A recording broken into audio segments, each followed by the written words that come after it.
All right, off and rolling on a Tuesday. Welcome into 104.5 The Zone. Hope you're feeling right, living well. We got a lot of things to do, a lot of guests in studio, both of them, I do believe. Emily Proud of now CBS Sports. Going to join us to talk about the college football weekend that was absolutely intoxicating or intoxicated. You decide for yourself. We'll talk about that in just about 15 minutes from now. Your phone calls are welcome. 615-737-1045. That's how you jump in. 615-737-1045. You're going to need that number later because I've got a pair of Tennessee Volunteers tickets to give away for this Saturday at Neyland Stadium. Hosting Akron, thanks to Dave's famous Dave's Barbecue. I'll tell you how you can do that little later on in the show. We have to, though, start with the results of Monday Night Football, because as I walked into the studio at 10 o'clock and 1 second, Lucas, this morning, we made it right at the buzzer today. As I walk into the studio, on the television, or one of the televisions in the studio, is I'm sorry, are people calling for the Vols tickets? Look at you. All right, listen to me. Stop it right now. Those of you who are calling the number right now, not yet for the Vols tickets. Lucas is already underwater back there. That took a fraction of a second. Didn't I say? I'll tell you how you can win the tickets. Not yet. As Ron Slay waltzes into the studio. Aren't you done for the day? What the hell happened? You want to turn his microphone on, Lucas? He can figure it out. Listen, I ain't got nothing to do. What happened? It's lovely to see you. Hey, Buck. How goes it? It goes great. Better now. I heard you preach into the choir on the drive-in. I heard you singing the praises of Ramon Foster. I heard you detail your trip to Pittsburgh this weekend, and then somehow miraculously showed up back at the Bridge Building for the Titans game. Bravo by you. And got good and fried in there, too, might I add. So I appreciate how you guys handled it. Well, they told us that you were going to be doing these damn call-ins. And I'm like, well, okay, that's fine. We'll figure it out around that. I'm certain that he's going to be sloshed, yes, which is fine. Yes. Like, so is everybody else before a Sunday NFL slate. Hey. Me and Mickey and Blaine were quite jealous. Well, actually, I don't know that Mickey drinks, but Blaine and I were quite jealous. Hey, dog. Buck, all the food you can eat, all the drink you can consume. It sounds lovely. Hey, man, it was at least 320 people there. Oh, you're kidding? Yeah, and that was That's a good crowd. that was on the fly. Yeah. So I expect easily, by the time we play the Raiders, about 500. Before every Titans home game at the Bridge Building. 3 hours before. What are the details that people need to know as how they can join that pregame party? You need to go and, you know what? I don't know yet. But... They gave it to him while he was on the sidelines of the Pitt, Tennessee game. And you know what happened? They washed right away. They actually did. I'm like, why would y'all send me this now? But I will tell you this. Just listen to 104.5 The Zone all day, man. And you can go, you'll figure out. I know it's $100. You get everything included. God. 3 hours before. We got a DJ, me and C-Wiz. Did you come in here to plug? No, I actually came here to just mess with you. I ain't got nothing to do. I was just like, I'm here. Let me come rock out. Well, I'm happy to see you either way. Thank you, man. Hey, Slay was here before you were. That's right. That's true. Like Will Bowling. What the hell happened to Will? He's waddling like he has to go to the bathroom. Have you seen this situation? You doing the duck walk? Because let me set the scene, okay, before Emily Proud comes in studio and straighten this thing Emily out. coming in? Yeah. You can I'm really chilling. You're welcome to.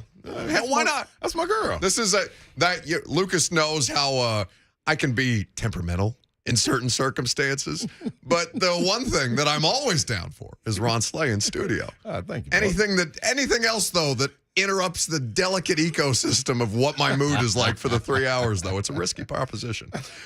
So the reason I'm always perpetually here, like right as the music plays, is because I often don't have my wallet, because all my cards are on my phone. Like, I don't use cash. True. I don't, my driver's license, okay, I have a picture of it on my phone. All my cards are Apple Pay. But the one thing that my wallet has that I absolutely need on at least Monday through Friday is my key card to get into this godforsaken building. Makes sense. So I'm always late. So I'm usually calling Will Bowling at about 9:59 and a half to say, hey, bud, I know you're big time now. Yes. I know you're no longer just out here schlepping around, cutting up social clips for the rest of us. You're hosting Morning Drive Radio in Nashville, Tennessee. Congratulations to you. And also, come let me in. Yes. Make sure you do that last part. So he comes downstairs today, and he's waddling like he's constipated. Now, how old is Will, Lucas? He's younger than both of us, right? We're about 14, I think. Yeah, no, and he's got his permit. He's got his permit. 16. Wait, can he drive without somebody in the car? That's it. That's critical. That's it. Yeah, you have to ask him. Okay. That's it. That's crucial. Then why is he walking like he's 80 years old? He told me he experienced an Achilles injury getting out of a chair yesterday, and that's why he's hobbling around. He may be 25. Maybe. And yet, here he is, walking like my grandfather. He's a cross-country runner. Still? That sounds like the most unathletic thing. You strained your ACL getting out of a chair? It's what it sounded like. Here Now, I am, 40 pounds overweight, and I'm and full of whatever the hell they were pumping him full of at the bridge building. Oh, well, all right. That's okay, Will. Willie is his name too now. Willie? Yeah. Why? What happened? Because Willie was giving props to TSU, so we made him soul brother. He's Willie boy. If anybody was the opposite, if anybody Cutting Willie was a representative of the two Americas complex that we oftentimes run into on this show, it is William Bowling. Can I say something before Emily? You went, by the way, polar opposite from William Lee to Willie. I did. That's a stark contrast. No, by William the way. Lee still exists though, because he'll go back to William Lee quickly. He's schizophrenic. That's what's happening. Yes, you're absolutely right. Hey man, Buck, can I say something, man? You may. Because you're here, you might as well. Yeah, Titans fans. This is to the fans. I want to address the fans. Okay. I don't know what you need to do, but it was so many Giants fans. A lot. At the tailgate. Mm-hmm. Like, if I didn't have a microphone, they would have drowned us out with Giants cheers. Well, I mean, Slay, I have a video of Bullock missing the final field, the field goal to win it. And I'm sitting on the home side, right? The press box right above the home side. And he misses the field goal, and I got confused because I was watching it through the camera because their hands in the air cheering. Like in front of me in the lower bowl on the home team side behind the Titans bench. There's people jumping up and down. So I'm like, what? Son of a bleep. Did he make that? Right. Because it looks like he missed it on my phone, but there's people excited. And then, of course, you see the Giants players all but half naked running around because they're so excited they've won a home opener for the first time in 6 damn years because the Titans choked in a big spot. But yeah, no, well, here's the thing, though, Sly. Because it's always kind of like that with Nashville. Right, true. Because it's a melting pot. And so it's not just that, but because it was a weekend, it was a season opener. Come on in here, Emily. What's up, Em? It's already. Party, baby. Come on in. It's only going to get worse.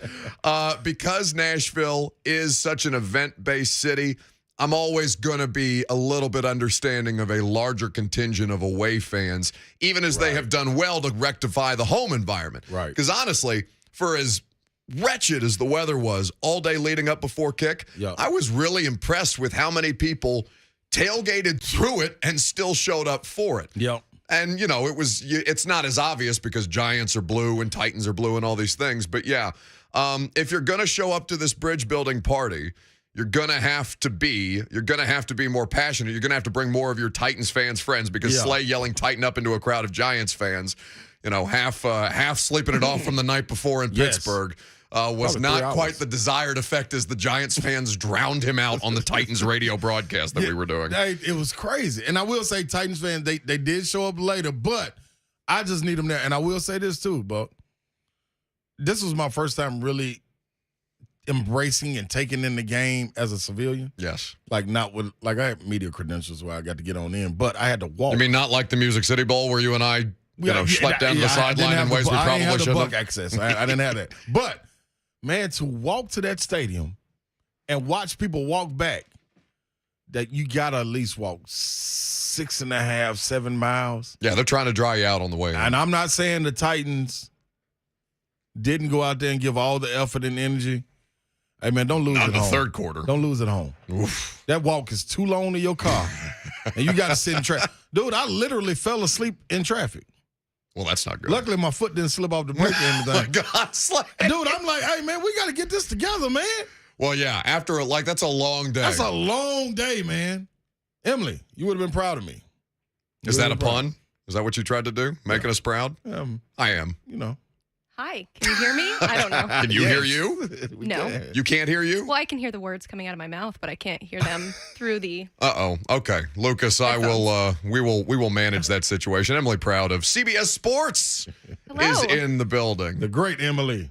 Hi, guys. Slay is always supposed to be here. Slay is always with us in spirit, but he just decided to come in here and wreck the start of the show. Did you miss covering the Titans beat yesterday when the world was aflame and everything was burning around them and Fire Todd Downing was the chant with pitchforks and torches waltzing through the streets? Yeah, I mean, I didn't miss covering it because I like fun things and winners and It was not a positivity fun and all thing. of that. But it was not a fun thing. They were not winners. Yeah, I felt like I was from a safe distance, though. I still got to kind of enjoy it and see the crazy memes where you compare Todd Downing to the leader of North Korea. Listen to me. So Slay. I'm still on Twitter. I'm still online. I'm still in Nashville, so I can still soak it in. Yeah, no, that actually happened. Oh, no, wait a minute. No, Where have we gone to? Okay, I'm gonna read Like this the to you. greatest threat to world peace. I'm going to read this to you. This is so somebody took a Fox News graphic, okay? It is a graphic that says the greatest threats to world peace. A German survey ranks world leaders by percentage at 7%, according to the German public. I don't know why we're polling the Germans, but it's fine. Xi Jinping, the Chinese communist leader, at 8% Slay. Vladimir Putin at 8% also. I'm going to butcher his name, but I believe he's the Shah of Iran, so we're going to leave it at that. Yeah. At 17%, Kim Jong-un. And at 41%, Tennessee Titans offensive coordinator Todd Downing, considered by the German people the greatest threat to world peace. Wow. It's photoshopped. I don't care. I don't know. I don't care it's Photoshop. Take Thanks the for time to letting do us that. know. I thought it was real, Like, so goodness appreciate you clarifying. gracious. Well, I don't know who the 41% was actually for, but that may be for WTN down the hall. We'll work on that another day. Matt Murphy, baby. Get it right. So Emily is here because college football was drunk all weekend, as was Slay, but we'll talk about all of those things coming up next.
The Buck Rising Show is powered by Spring Hill Heating and Cooling. Visit springhillac.com. It's hardly the Buck Rising Show today. Ron Slay, 3HL, is here. That's right. Emily Proud. Oh, is this ABBA? You know it. That makes me feel good on a Tuesday. Emily Proud, CBS Sports. Turn it up, baby. You love to see it. Man after midnight. All right. I don't know where Slay was after midnight in the city of Pittsburgh, but the Vols, my God, what a stressful result. I would like to ask both of you. Now, Emily, you have been through a marriage or still in a marriage at this point in your life. Did you get married in the fall? No. May. Smart. May. month. Bless you for being a decent, fundamentally human being. Mm-hmm. Slay, do you Yes. attend weddings in the fall? There's no way possible. I had a wedding in Chicago this past Saturday. This is a wedding that I was in because this was my college roommate. It was one of my best friends going back to grade school. I told this mother bleeper, if you get married, please, anytime but the fall, and I would happily be in your wedding. And he said, fine, that's great. And then I got to save the date for week damn one. Thank God it was in Chicago. I had to fly back at 6 a.m. in the morning to make sure that I could watch the Titans embarrass themselves in front of a nationally televised audience in the New York Giants. And God above. But anyway, so long story short, I didn't see a ton of college football until I came home and it DVR'd the Texas and Alabama game. And I watched all 4 damn hours of the Pittsburgh, Tennessee game. The emotions, Slay, I'll start with you because you were there. What was it like to be in that stadium to witness, one, the offensive ineptitude from a team that you expect to come out and handle business? Basically, 10 to nothing? Yeah. Damn near to the second quarter. Yeah. And then for them to kind of figure it out, muffed punts, all these different things in between, you win it in overtime. What was it like? First of all, being on the field when they were warming up, you could feel the energy. From the fans getting there early, Pittsburgh fans, Vol Nation had taken over Pittsburgh the night before. You saw the chants at PNC Park, and then they carried over right to the tailgate, right to the stadium coming in early. So when I'm watching it, I'm like, oh, I'm hype. So when I see Hendon Hooker and those guys come out, I'm like, they're hype. Like they were punching on the field goal post. I'm like, oh, they feeling it. Oh, okay. So Brew McCoy, they looking over there, bobbing their head. I'm like, okay, this is a different type of environment. Because you see them playing Neyland, and I've been on the field for that, that's a different energy. I think with the allure of it being a NFL stadium, I think that put a little bit more on it. And I think you saw that in Hendon Hooker's play in that first quarter and a little bit in that second quarter because the route that he missed Cedric Tillman on, that post, they threw that pass, and I'm at least, I'm not exaggerating, 35 times. In once. The exact play. Yeah. I'm looking at him, the way he's setting his feet, which is weird, how they do in the pocket with like little clock rotation. But I saw him do that 35 times to 4 different receivers, and he was on point every time. I think when it got there and then the crowd got involved, Pitt crowd was phenomenal. Yeah. You know what I'm saying? They were really loud, really a carryover from that West Virginia game. Well, this is a big game for them, and they defending ACC champions. Yeah, so I just think it was a little bit of the hype, and I think it was the mystique of playing in an NFL stadium. As small as that may seem, knowing you play in front of 102,000 every Saturday when you're at home, going to this and it's 70,000, 69, whatever it is, it still was different, and I think we saw that. But the good thing is, football held. I mean, the defense held on. Just a little bit. Emily, I don't know how you've seen Tennessee lose these games more times than any of us can count. We all have. We have all been witness to a particular kind of ineptitude. But the fact that they played this way to start and won a game that they had no business winning is one of the most, I think, satisfying things for the fan base about how this went down because they're so used to being on the other side of this. Well, that's what you were saying in the second half constantly was they're trying to lose this game. You see the muffed punt, you see the fumbles. I mean, it felt like reminiscent of what we've seen Tennessee in the past where they start strong, you get excited about them, and then they just kind of fall off a cliff. But this time, I think the way in which they won made it that much more exciting that they were able to win with defense. And although special teams wasn't there, we think Chili Pepper's going to get that figured out. He's always fiery, ready to go. But Yes. no, but I think that it was a different way that we saw this Tennessee team win. And the biggest concern that I had leaving that game is the thing that they're the best at. And that's offense. And so you have confidence that they will figure that out. And you have confidence that Josh Heupel will get them ready to go. And I love that you mentioned what they were like in warm-up and getting hype for this game. That's a big difference that I've seen under Josh Heupel is just how ready to go this team is. You saw what they did week 1, obviously against a way lesser opponent. But first play of the game, interception, second play, touchdown. Yeah. They don't take time to warm up. Right. They're ready to go. going, And you could tell. And although Hooker missed Tillman on that first pass, you could tell that he wasn't going to miss him again. And he took a couple more deep shots and was able to connect on those. And so Heupel he has that trust in him that he allows him to try it again. And if something's not working, he's not saying, well, we're just going to go away from it and try something different. Yeah. Like he believes in his quarterback and awesome receivers that he's got to get it done. 34-27. What the hell happened? Breaking Titans news on 104.5 The Zone. You're such a jerk. Tom Pelissero of NFL Network reporting Titans defensive end Deshaun Hand will undergo season-ending surgery for a torn quad suffered in Sunday's loss to the Giants. Was that worth it to you? Did you get out of that what you wanted? Well, I wasn't going to interrupt Emily. Yes, thank you. The minute I started to open my mouth, ran me over with the laser light show that I despise. No, don't encourage this. Carry on. Thank you. We'll come back to Deshaun Hand and his season-ending, as according to Tom Pelissero, quad situation in Sunday's opener against the Giants. All right, there'll be time for that. I'm so mad. How much do you attribute this win, though, Emily? Because it is important for them to go out and win a game that they have no business winning based on performance. But Keaton Slovis getting knocked out of this game for a portion of it, I think obviously impacts it. I know Pat Narduzzi was beating himself up afterwards for the way that they kind of handled this situation throughout the course of it. And it's not, he wasn't overwhelmingly great while he was in, but it was obviously their best chance to win the game. Absolutely. No, obviously that played a role in it, but I don't think that was the end-all be-all. I think the way that Tennessee was playing, eventually they figured it out. They made enough plays. This defense is the epitome of bend but don't break. They might give up some yards. The third down still seems to be a little bit of an issue that they need to correct. But in the red zone, they were crisp. They held Pittsburgh to multiple field goals, especially to start that second half. I think they held them to 3 straight field goals, and they missed 2 of them, which is always a good thing. Yep. And they're creating unless turnovers. you're Randy Bullock. Yes. Too soon? Maybe. Yeah, Sorry. probably. So glad it's you. Not me.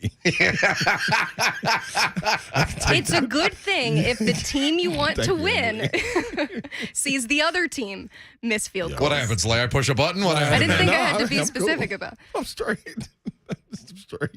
Who needs to go in the boom boom room after Such a troll. What do you mean? What happened there? We're talking about Tennessee football and positivity, and then you just had. What happened there? Right in there. I didn't do anything. Who needs to go in the boom boom room for Tennessee after this game, though, Slay? Who needs to go in the boom boom room? Who has hard questions to answer? I would say, she said it, Emily said it earlier with Coach Eckler. And you always a guy that's fired up and that's gonna preach positivity and instill it in their guys. I think he and a first half Tim Banks. You know what I'm saying? Yeah. And one with Eckler, first of all, this man is on a different level. He came up to me and gave me 5 and gave me a hug. His shirt was pouring sweat. No, it's the this worst. was in pregame. Yeah. This was in the warm-up. They hadn't even gone in and put the pads on yet. I'm like, dude, this man out of control. But I love it. I love it. So, because he I know has been like that his entire coaching career. Because he was Will Compton's strength coach in Nebraska. Will tells the same kind of stories. But you remember when Vrabel first got hired here and he was still full meathead mode doing push-ups on the sideline before games. I don't know what it is about coaches in their pregame, but they're out there running wind sprints. It's confusing to me. Right. Oh, what the hell is this? Hey, it's my boy. What is this? Tag team back again. Is that Ramon Foster's music? Yeah, you know what I mean? Yeah, what do you He mean? heard we were talking about Tennessee, so he had to come. His Join the nose conversation. was itching. He knew we were talking Vols. So guess what? Hype Before me you up. let him go, let me tell you who going in the Here boom we boom go. room. What the hell just happened? Hold on, let me tell him. I'm gonna tell him, Savage. Let me get to my Hello, point Ramon. because we got people going in the boom boom room. Is that man mic on? I think so. Say something. Yeah, I'm here. Okay, I hear We're you. good? I hear you. All right. Hey man, Too loud. so Too loud. when you look at it, Eckler because one the punt, not the punt, not the punt. What was it? The punt block. Punt block. Yeah. Punt block was crucial. And you expected more out of the return game. You know what I'm saying? And I say Tim Banks because you didn't need to take that long to figure it out. Me and Savage were watching it, and we kept saying, why are they sending a delayed blitz? Just go get them. Yeah. Like their quarterbacks, they solid and can move a little bit, but go get them. And you saw that in the second half when they really came, the second half of the second half, when they really started to come get them, it changed everything. You start sending different blitz. Wesley Walker, that's how he got in on the play. Tyler Barron, you moved him down the line and put him at nose. He started beating the centers. Hey, can I say that on him? Yeah. He started beating the center's ass. Yeah, no, You know what I'm I saying? say it all the Like, time. he Nobody's be- coming here and fired me yet. Okay, I don't know what happened. together. Yeah, no, maybe I'm not. We came in together. My God, we're going out together. Yeah. But that was good to see. And I just don't want them to wait that long. You know what I'm saying? Just go straight at it, man. You determine what that offense is going to do. Don't sit back and wait. Speaking of coming in here, Emily, did you think Ramon Foster entered the studio like the Big Bird meme that we see on the internet where he just kicks down the door and he's looming? A little bit. Because I feel like looming. that I have this lovely segment prepared. My friend M is finally released from CBS Sports because, you know, the corporate overlords, whatever. Emily is here to share a round of applause. I fought really hard so I could do this. Was it worth it? I don't know. You tell me. I don't. You tell me. The jury's still out. Like, I don't have to be the one directing traffic here. Em, you take over. It's your show, Em. It's your show, man. How did we go from 4 people in this room to now I'm in control of this? Where would you like to direct the conversation? Because clearly I've lost I mean, control. clearly I would like to talk about Tennessee all the time because 2-0, getting excited. Yes. I'm trying not to look past Akron, but I kind of am. Florida's coming to town. I'm curious what you guys think Ramon, do you look past about that. an opponent like Akron at any point as a player in that situation? Because this is a massive win. This is Be the real. most important Be win real. Be real. of Josh Heupel's They just career lost so far. 52-0 to Michigan State last And the spread week. is The Fighting 49 Joe already. Moorhead. Spread's 49. Do you Yeah, look Joe past them? Moorhead. I barely heard you, which is a lovely change The of pace, Fighting by the Joe way. Moorheads. do you know you don't look past them? You say, all right, we're going to get out of here safe, healthy, and we're going to work on stuff that we need to use in the game. That's the one thing that I say they have to do this week against them. It's a night game preparing you for prime time against Florida. I know it's a 3:30 Eastern game, but It's the CBS music, baby. It is, but at friggin' as soon as that game is over, about 9:45 on Saturday night, everything goes to Florida. I'm not looking past them, but what I am saying, let's go beat them down early so they can have their heads looking down in the second half. You know, when you defeat your opponent and they can't look you in your eyes, that needs to happen about like the second series of the second half. That's the way this game's got to go. Is it one of those situations where you go into the game worried less about your opponent and more just these are things that we need to get corrected, that we need to work on before Florida? So it's about Florida, but you're obviously playing the opponent. I feel like the opponent is Tennessee. Essentially. Was it the things that overtime? they need to work on? The overtime play, or right before overtime, when Gerald Mincey got the holding call on the Hendon Hooker touchdown. It was when he ran. It was overtime. Overtime. The first Overtime. time. Overtime. Like the second play. But this week for him, Gerald Mincey, the left tackle, has to work on keeping his head out. This is the perfect team to do it against. Like, where's your balance at? Because that ain't Florida, but you better work on it like it is Florida. Like, take the intensity into this week to prepare yourself for what Florida's going to be. This is a huge opportunity for them, the university, and just to put a stake in the ground and say, okay, these ain't flukes. You can almost look at Pitt and be like, but it's the ACC. Yeah. You know, like that will be that conversation, Champion. especially if they drop a couple of games they're not supposed to. So putting a stake in the ground on Florida and the first-year coach, Billy Napier, who a lot of people are high on, I'm hoping that's what they take this week against Akron. Yeah, I mean that's I remember Philip Fulmer talking about when he was athletic director. That was crazy.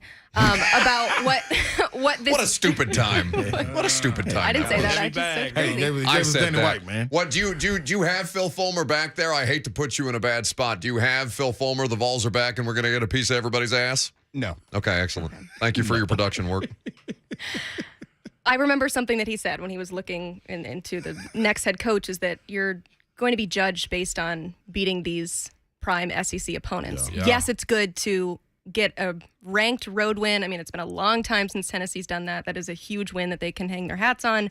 The fact that you beat the defending ACC champions in a tough environment at Heinz Field, I want to make that clear. That is what I'm calling it till the end of time. I don't know so how this is like Darius Leonard. We're not calling him Shaq. Well, that's a human. I can disrespect a building, but like that's his name. This So- building is legendary. Yeah. Do you guys discern between things that you disrespect between actual inanimate objects or a living being? Because I think it should be shade all the way around. It should be shade. See, you live that life, though. Yeah. And So I'm you okay treat with it too, objects Fully in like depth in it. humans like objects. Whoa. He knee deep in it. That's so. kind of what you're saying. Is they're on the level playing field for you? I'm sorry. Say that again. One more time. Excellent work by you. It didn't take. That doesn't matter. Nobody knows that. Did for me. Is the computer buffering? What happened? Hey. Man. What a stupid segment this has been. I'm a roll, but I No. appreciate No. I Don't. gotta say now. I'm here. All right. Well, what did you come in here for? Just to be a part of the gang, man. This is like a great time. I'll be honest with y'all. That's what we doing here, Bob. No, I know. Look, and the weather's changing. I see leaves falling to the ground. This is our weather. The three of us. Yes. This is our weather. Game for it. I'm talking about. I can't wait for like 220 plus. This is for you. Yeah, take Peace, this. my brethren. Hey, guess what, Buck? I wanted to ask you though. I'm here. What do you look to see for Tennessee to do? What do you expect them to get out of this game? Like, what do you want to Out see of them Akron? work on? Yeah. I want to see, again, kind of like the Ball State game, it's just about how much quality depth they have to me and how much further they're willing to take it with the kind of execution and important reps that you'll need ahead of a team like Florida. Like, it almost sounds ridiculous to say you're treating a regular season game as a scrimmage, for lack of a better term. But in the same way that I looked at Ball State that way leading into Pitt, that's kind of what I'm looking for, that setting of the table for what they're going to need against Florida, because it's just going to take a more concerted effort all the way down the roster. Can I say this too? Please do. You asked Emily, you asked earlier, what do you do this week? Is this though?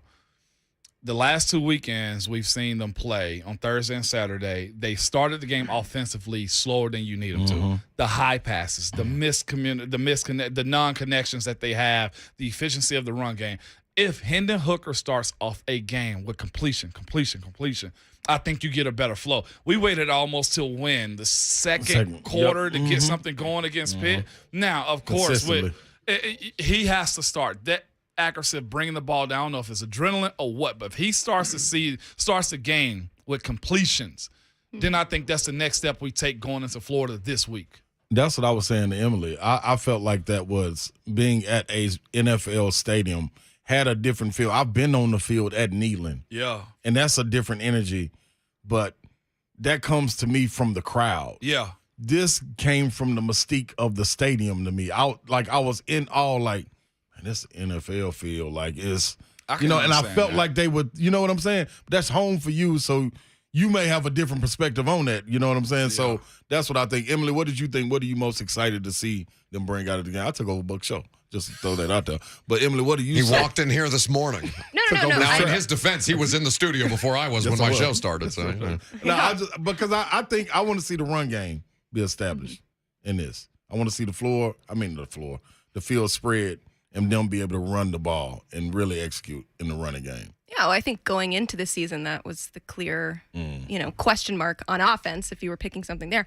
Although we're happy that we saw Tennessee win a game like this and they were able to rely on their defense, which is something that we haven't seen in a while. That's great. But I know this because they've verbally said this out loud, is that the offense needs to be better than what they were in the second half. And so you hope that it's better against Akron, certainly, but you hope too that they work out some of those things, just a little tick off. And we mentioned Hooker missing Tillman deep.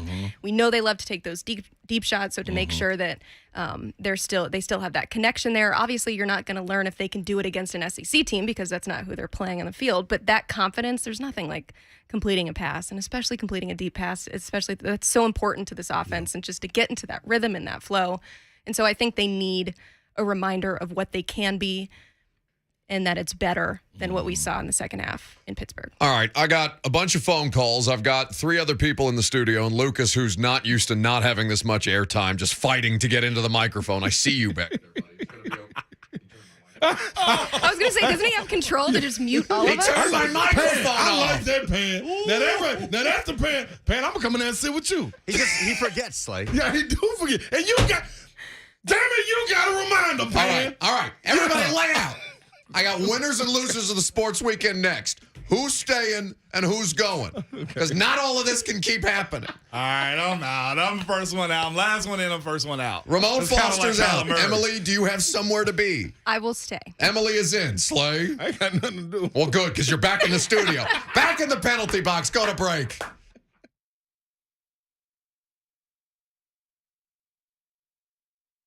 I don't know how I'm supposed to read this ad. QC Kinetics, that's the place where you need to go if you are having trouble moving right now. I don't know what to tell you if you're having trouble moving right now, but you need regenerative medicine that only the experts at QC Kinetics can provide. Shut up, Slay. You're next. QC Kinetics is the place that you need to go with their incredible regenerative medicine. The process is simple. No drugs, no downtime, and no surgery. It will get you relief from the aching pain in your knees, your back, your shoulder, and your hips, which I'm going to give Slay if he doesn't get out of here. Regenerative medicine uses highly concentrating healing properties from your own body to restore and repair damaged joint tissue. And QC Kinetics is the nation's leader in this exciting breakthrough natural approach to eliminating joint pain. So don't assume the old ways of dealing with joint pain are the only ways. Call QC Kinetics today. Stop putting it off. Call now for a free consultation. 615-249-4024. That's 615-249-4024.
All right, let's make this fast, quick, and easy. I've got Tennessee tickets to give away. Sponsored by Famous Dave's Barbecue. Be caller. Well, no. Give your winner and loser of the sports weekend. The copy lied to me, Lucas. What the hell is this on my sheet? Give your winner and loser of the sports weekend. We're going to send you to see Tennessee hosting Akron this Saturday at Neyland Stadium. Thanks to Famous Dave's Barbecue. Get the best barbecue for your buck. Not this buck, but your buck. Only at Famous Dave, 615-737-1045. Ron Slay is now producing the show? Yes? Is that what's happening? Yes, I'm everywhere, Buck. Okay, so now he's back in the studio with Lucas. Lucas is very happy because it's a very lonely proposition to him for him to be sitting behind the glass for 5 hours. It's so cold. And Emily Proud of CBS Sports is in studio. Give me the circus music because it's already been a clown show. All right, real easy. Who won? Who lost? It doesn't have to be literally. We're making it even more generic than that. Who had a good weekend? Who had a bad weekend? Winners and losers of the sports weekend. It's real easy to do. I'm going to go for my winner, a moral victory. Now, not an actual victory, but a moral victory for the Texas Longhorns, who lost to Alabama by only a point and got Alabama'd at the end of the game with 10 seconds left. I mentioned I was at this wedding that kept me from watching the television broadcast and having to follow the Bama-Texas game on my phone. But I think for the University of Texas, that is about as good a result as humanly possible. When you had Steve Sarkisian talking about heading into the game, well, the Alabama game doesn't matter if we play in the Big 12 championship game in Dallas. Let's put it aside. Moral victory for the Texas Longhorn, even though they still went horns down. Your winner, Emily. I think a winner is the transfer portal, which it's gotten a bad rap because people have just been going all over the place and it's hard to keep track of who's where.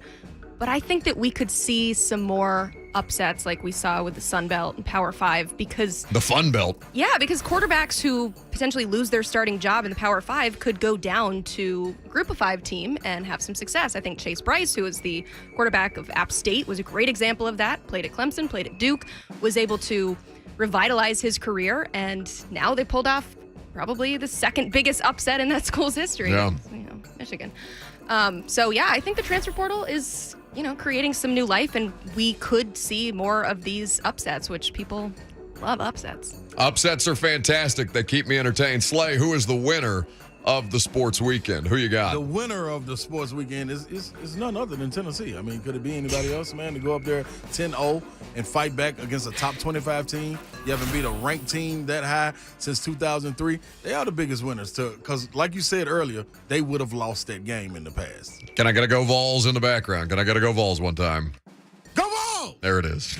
He can't actually hear me. Lucas is having to coach him up while his headphones are off. He has no idea that I'm talking to him right now. Ron Slay, ladies and gentlemen, producer of the show, associate producer. So what about losers?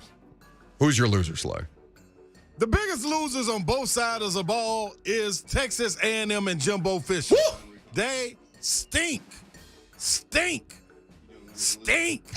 Do you hear me? I'm talking about the number one player in the nation, Emily, and I haven't seen him make a play yet. Number 88, Big Nolan. Haven't seen him make a play yet. And you guys can't You're just run mad the he didn't ball? go to Tennessee. You only had the ball for, 17 minutes? You gave the ball to App State for 40? Hey, biggest loser. Loser, Texas A&M. Em, who you got for your loser of the sports weekend? Probably the people that were campaigning for Anthony Richardson for Heisman. A little early on that, certainly. Keep your powder dry. All right, Coach Mack. Comparing him to some pretty prolific quarterbacks, too. I think that was maybe a little too early to see. I think he is a special quarterback. What, you mean the Cam Newton comparisons were premature? A little premature. And I think a lot of them were called out for being premature, so I'm not going to come back and do, dance on his grave or anything like that. I do think that he can still be a great quarterback, but we do need to pump the brakes a little bit. This is his first season as a starter, so give him a little bit of time, but I don't think he is a loser. I want to make that specific. I mean, he did lose, but I want to make that clear. It's the people that were starting to campaign for him for Heisman. So we have not had any Titans nominees. It's been a college football-based segment. I thought it had to be college football. No. Okay, it's winners and losers. Nathaniel Hackett's the easiest one then.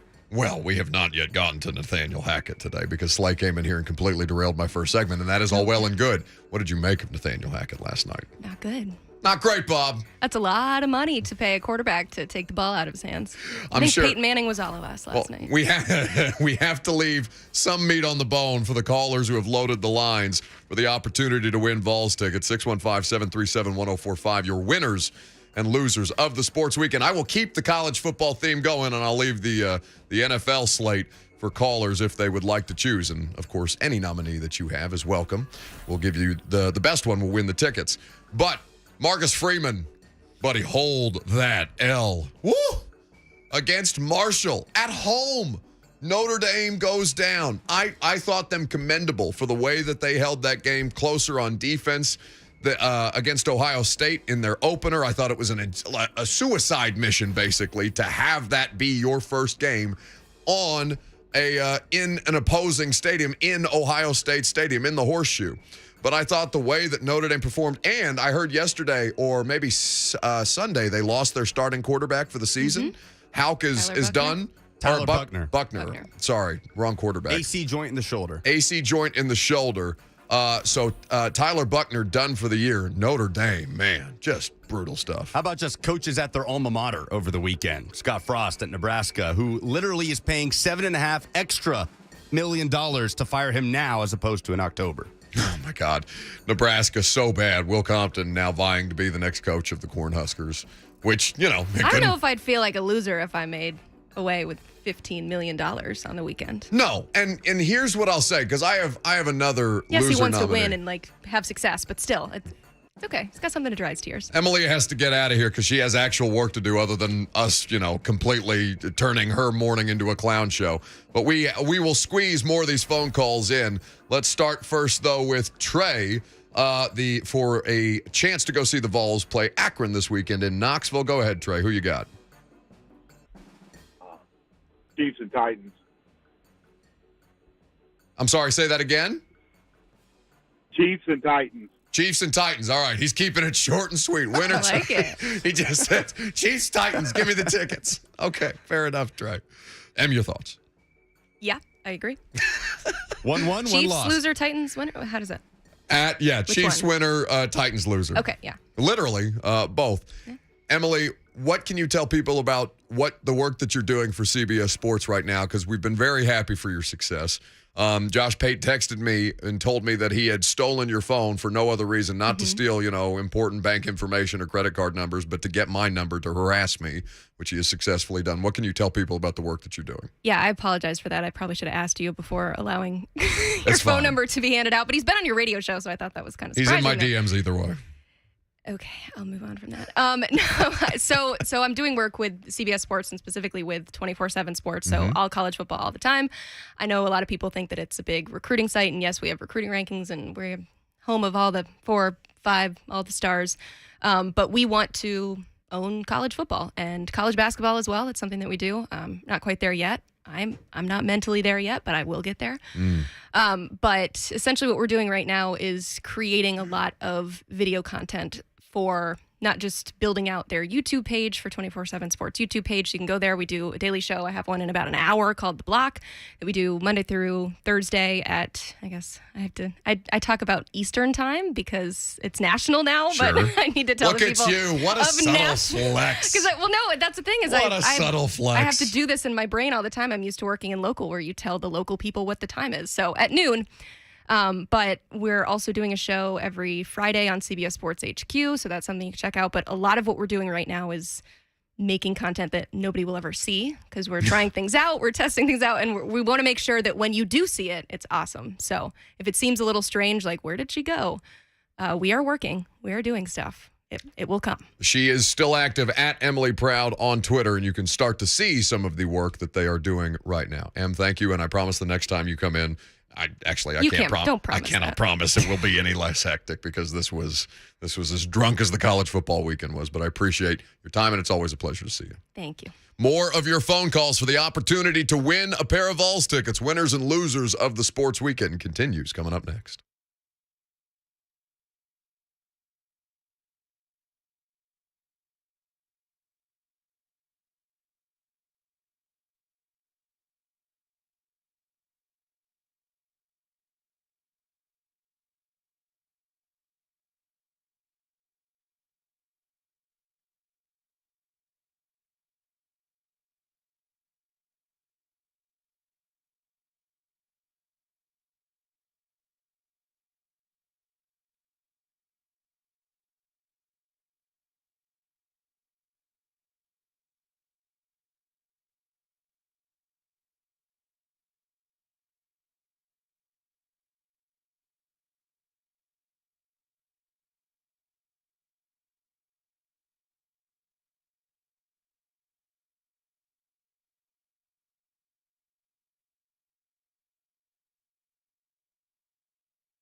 It is 11:02. Good morning from the Superbook.com Sports Desk. I'm Lucas Panzica. Russell Wilson's return to Seattle ended in a Monday Night Football loss last night as Broncos kicker Brandon McManus missed a 64-yard field goal in the final seconds for the Seahawks to take the 17-16 win. Geno Smith went 23 of 28, 195 yards, and 2 touchdowns for Seattle. Some breaking Titans news today, according to NFL Network's Tom Pelissero, as defensive end Deshaun Hand will undergo season-ending surgery for a torn quad that he suffered in Sunday's loss to the Giants, rather. So the Titans down some defensive line depth. They did make some moves on Monday, signing running back and specialist Trenton Cannon and linebacker Joe Jones to the active roster from the practice squad. Linebacker Jack Gibbons was added to the practice squad. For all your foundation repair and waterproofing needs, visit USSTN.com. Breaking news at once in your home for the Titans and Vols. This is 104.5 The Zone.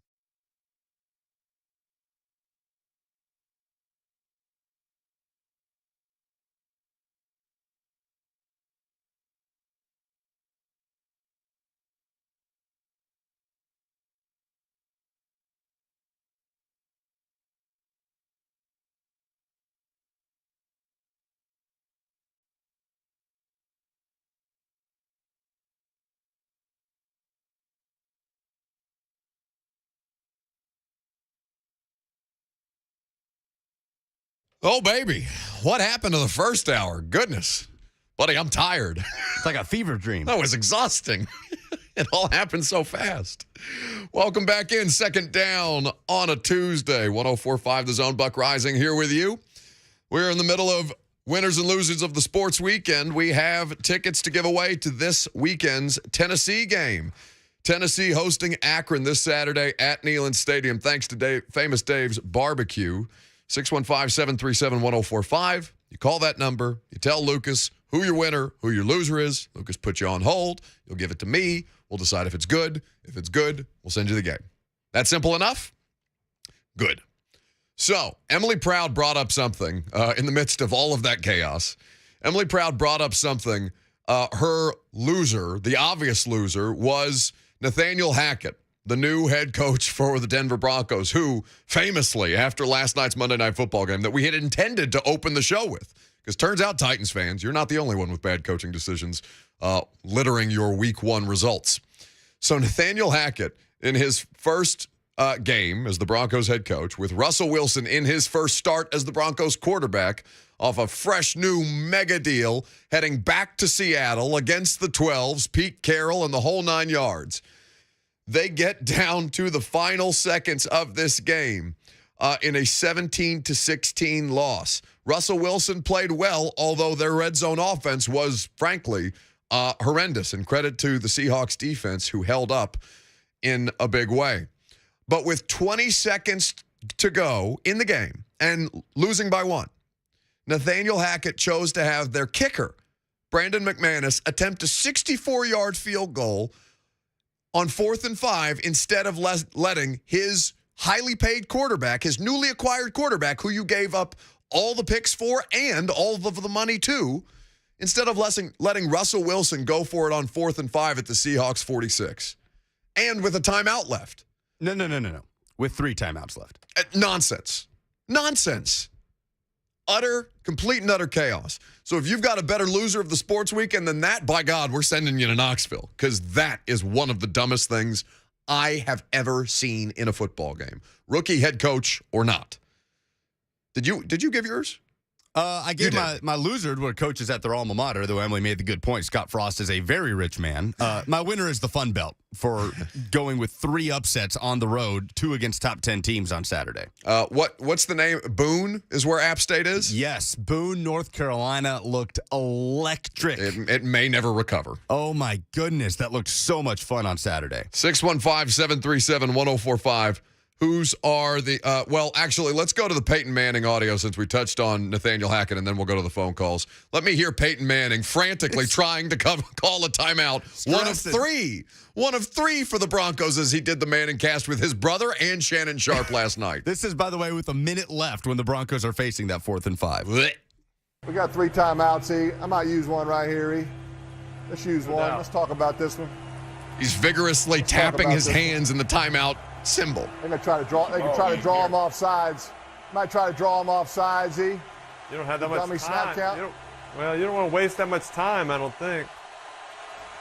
Stressing. Yeah, I think we should call timeout like now. They're running a play. They look unsettled. Sutton doesn't know what he's doing. Hurry up. Time out. What the? So you just burned 30 seconds to call a timeout? Peyton, he slumps. His body language stinks after that. He couldn't believe it. Because he just watched the Broncos, whom he seems to love. I think he still lives a lot. He does live in Denver, yeah. He spends the majority of time in Denver, yeah? That's correct. Which is really cool. I like that a lot. But anyway, yes, loser Nathaniel Hackett, both literally and metaphorically speaking. All right, let's go to AJ in Mount Juliet, who's got a winner and loser. Hello, AJ. Hello, AJ. This is Andrew. Is this Buck? Yes, go ahead. It says AJ on my thing. It's Andrew. Go ahead, Andrew. Yeah, you're good, man. Hey, I better hopeful. Who am I on the air with? You're on the air with just me. It's okay. All right, cool. So my thing is with the Titans, I've had a few days to stew on it.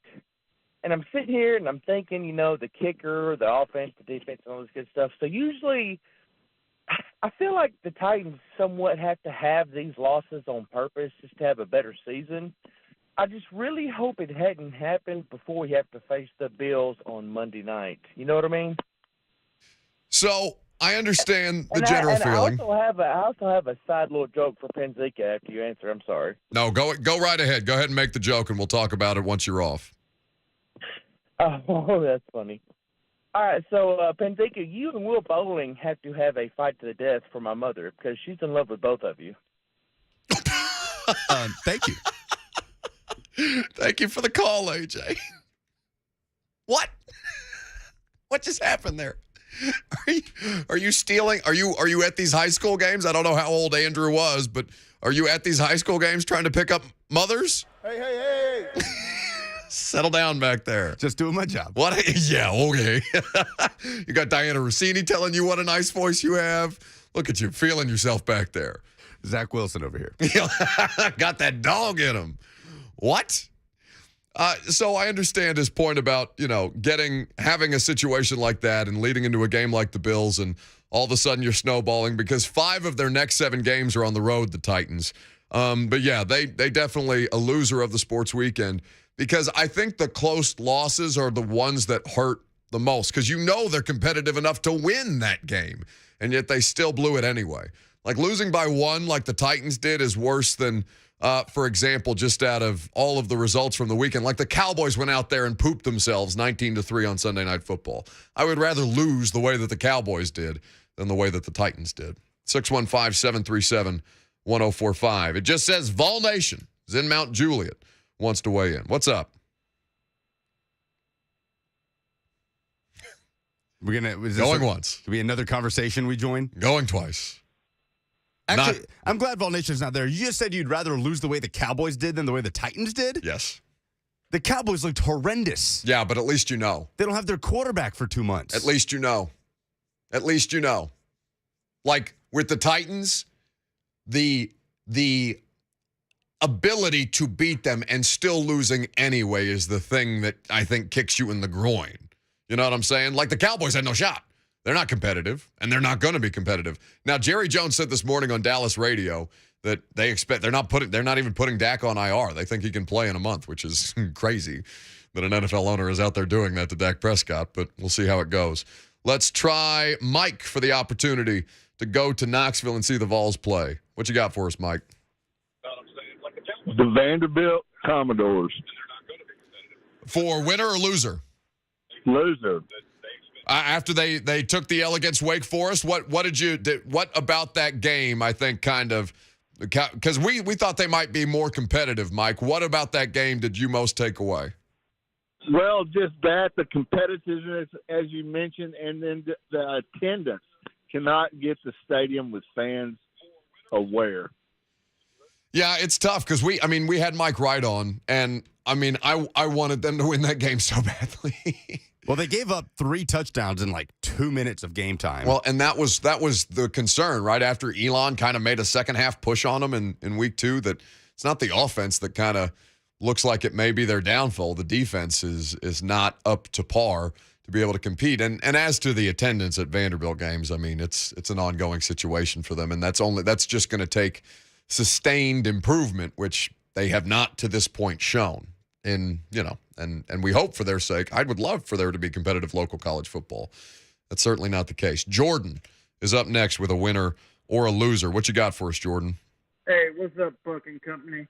My winner of the week is LSU fan casually walks onto the field to watch a play unfold at the 10-yard line. My man put his hands on his hips as if he were a coach. Best view in the house before being restrained by security and escorted out. Live your best life, kid. Loser of the week, Dolphins tailgater accidentally leaves grill on during the game. Fire completely destroys 8 cars, an entire row wiped out by a fire. So there you go.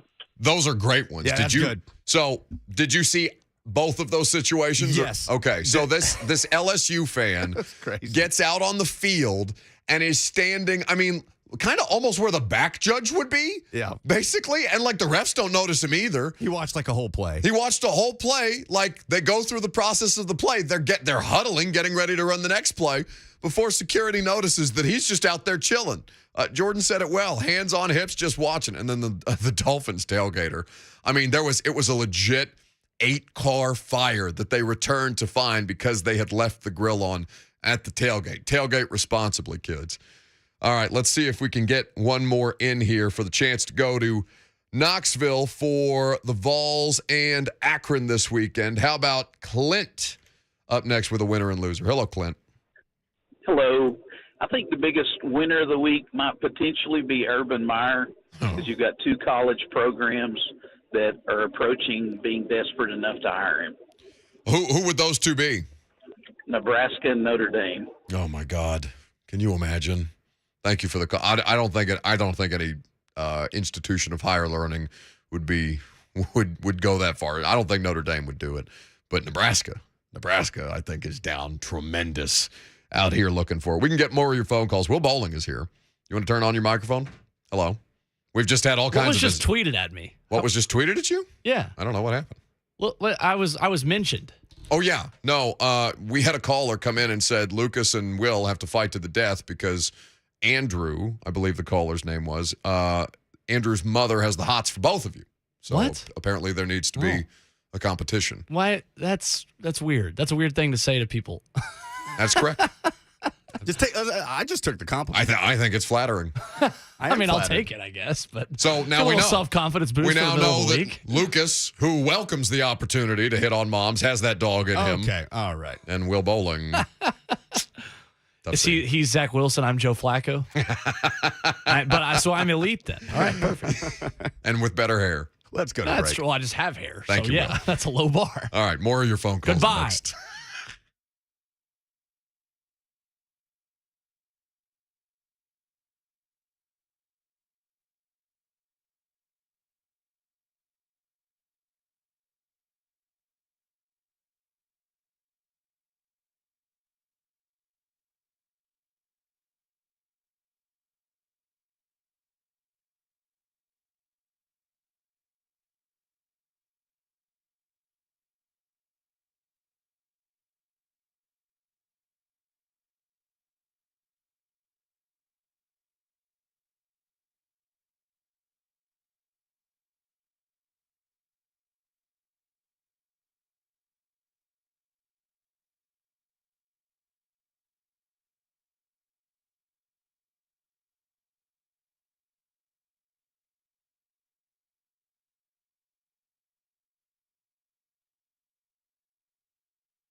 The Buck Rising Show is powered by Spring Hill Heating and Cooling. Visit springhillac.com.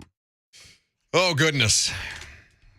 So, we need to talk about the Vols in Pittsburgh. We haven't had near enough time to do it, even though we kind of did it the whole first hour. I don't know what exactly that was, but I do feel we got some things accomplished. Because we still need to send somebody to see the Vols hosting Akron this weekend. We got a lot more phone calls to get to. We'll do that shortly. But I saw some comments from Josh Heupel after this 34-27 overtime victory at Pitt. Some comments from Josh Heupel going in about, how he wasn't sure that the team a year ago would have found a way to win. And the thing that he kind of came back to was, yes, we did overcome. Yes, it's a sign of growth, but also, there's some glaring issues that we had in this moment that we need to be better on despite the win. And so when I heard Josh Heupel articulate that, I thought this is something that the audience needs to hear. Well, and this game's never going to be perfect either. And I said that after the game, said it to the players, and I do all the time.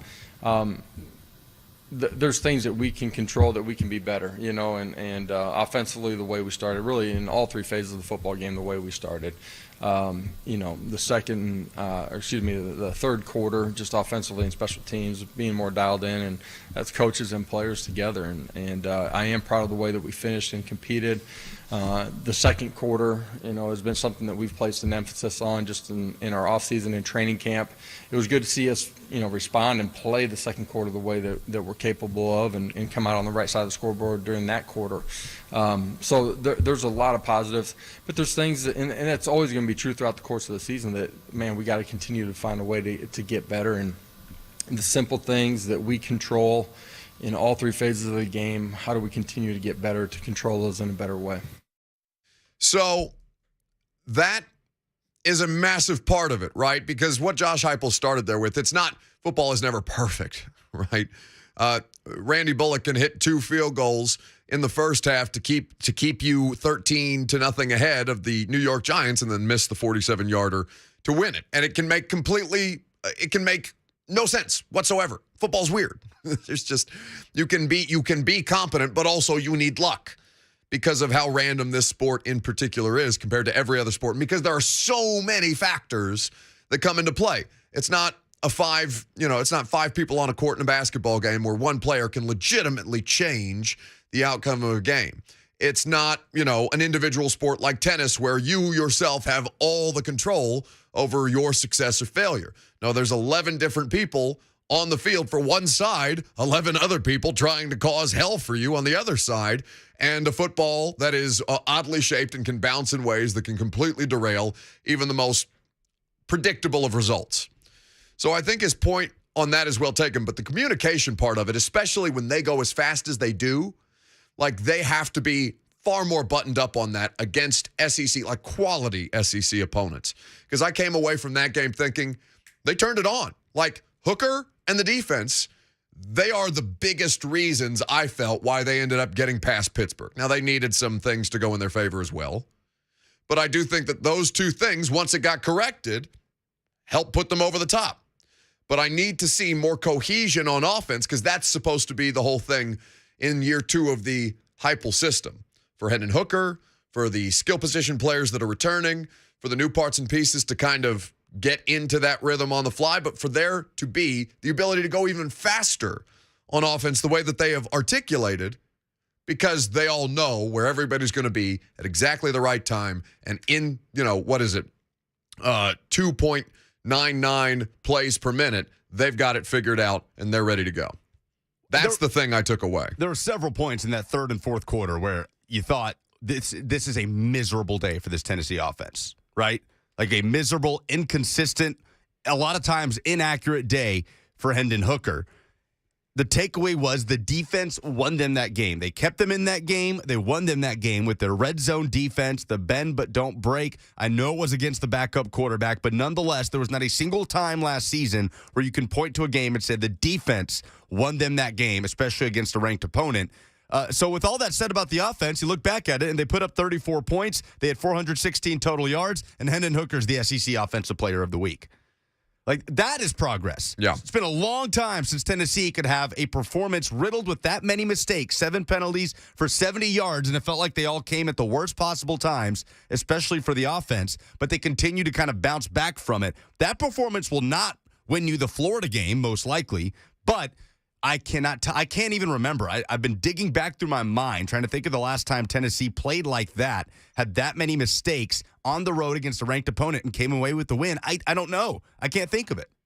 615-737-1045 is how you jump in on the conversation. We'll make some winners and losers in the middle of the Vols analysis. Let's go to Corey up next. What you got for us, Corey?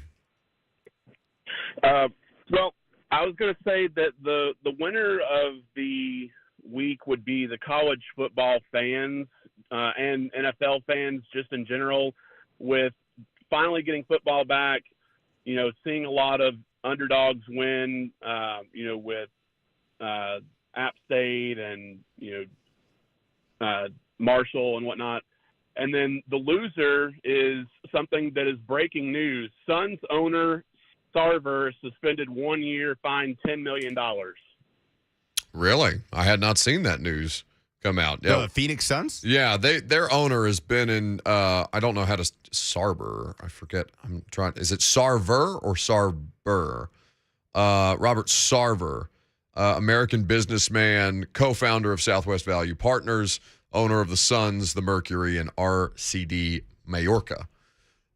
So apparently traumatized all over again. Former Suns employees call out NBA over status of Robert Sarver. He has been, as the caller just pointed out, suspended 1 year, fined $10 million for workplace misconduct. Oof. Tough scene. We'll get you some more details on that perhaps later on in the show. Don't forget, by the way, we have our Tennessee High School Hero of the Week.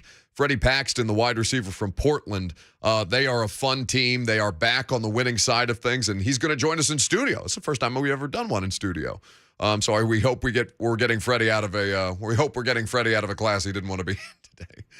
But as far as Tennessee goes, the college football fan getting their money's worth this through these first 3 weeks of the sport so far, and certainly the NFL being back kind of made it all feel right again. It felt like fall outside.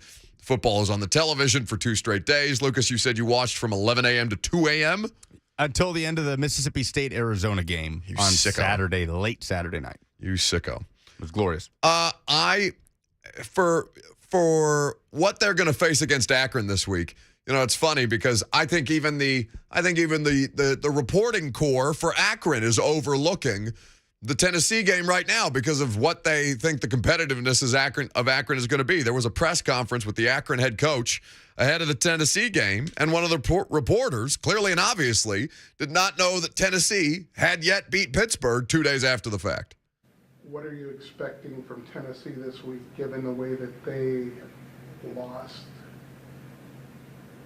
Tennessee, they ended up beating Pitt in overtime. Did they? Yeah, they beat Pitt in overtime. Oh, yeah, it ended up going to overtime. They won. Yeah, so they won 34-27 in overtime. Can you imagine me doing that to Vrabel? Joe Moorhead, the way he perked up. Well, come on, man. That's inexcusable. That's really bad. Did they? Are you sure? That guy went to bed. That guy turned it off. Yeah, but this ain't the SEC media corps anymore. Oh, my God. Tough scene. 615-737-1045. Eric is up next. Hello, Eric. Hey, guys, I'm not going to be able to go to the game, so I'm taking myself out in the running, but I did want to participate because I think I've got a couple of good winners and losers. At least one. You could go through so many different things with the college and pros, but I'm going to start with my loser first. I'm actually going to go back to last Thursday night's games between the Bills and the Rams and say it's Jalen Ramsey for this perspective. I had forgotten about this. I think it was with Jacksonville. He just totally trashed Josh Allen. He said he was overrated. He was trash. He was not that good of a quarterback. He said that he'll probably, in a clutch situation, would probably throw an interception or something like that, basically in the college and in the pros. What did he do Thursday night? Josh Allen lit him up. Stephon Diggs got one on his head. Oh, yeah. In fact, I believe there was also a thing on social media that was going around just saying that, I don't know if it was like an Apollo or whatever, that he kind of T-boned or T-balled. Josh Allen did Jalen Ramsey. He kind of gave him some business, so definitely Jalen Ramsey is the biggest loser.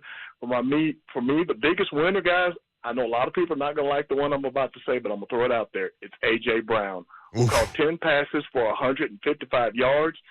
Sure, it's only week 1, guys, but if he keeps playing as well as he is now with the Eagles and the Titans offense continuing to struggle, people were already bringing that up a little bit this weekend. They're going to continually go back to that, especially if A.J. Brown continually balls out. Guys, y'all take care and have a great rest of the day. Thanks for the call, Eric. I think people were looking at a lot of different box scores this weekend for former Titans wide receivers, looking at the production and saying, oh, man, I wish that guy was still here. A.J. Brown. And by the way, I thought the Titans pass catchers on the whole, I thought they were fine. I thought they just didn't throw them the damn ball enough.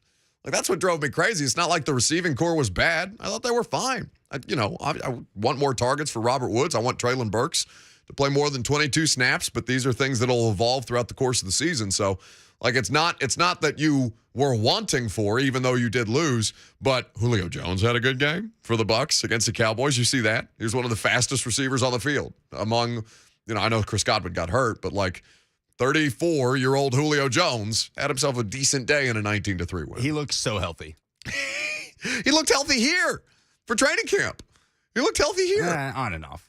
Well, I mean, they didn't do much with him. We only saw him for really the one day, but still, he looked fine to me. And then, AJ having the day he did. Corey Davis, the Jets lost, but still, like, Corey Davis looks like a better legitimate number one option than anything the Titans have right now. But again, I thought their passing attack was balanced. I'm more bothered by the fact that the Titans are running Derrick Henry on the least effective down on 1st and 10 over and over and over again in the short yardage stuff. All of a sudden, Derrick's off field. It's perplexing to me. Let's go to Donnie, because we still don't have a winner. Somebody needs to win these Vol tickets. Since Eric can't go, Eric's had the best one so far. Let's see if Donnie can't knock him off. Well,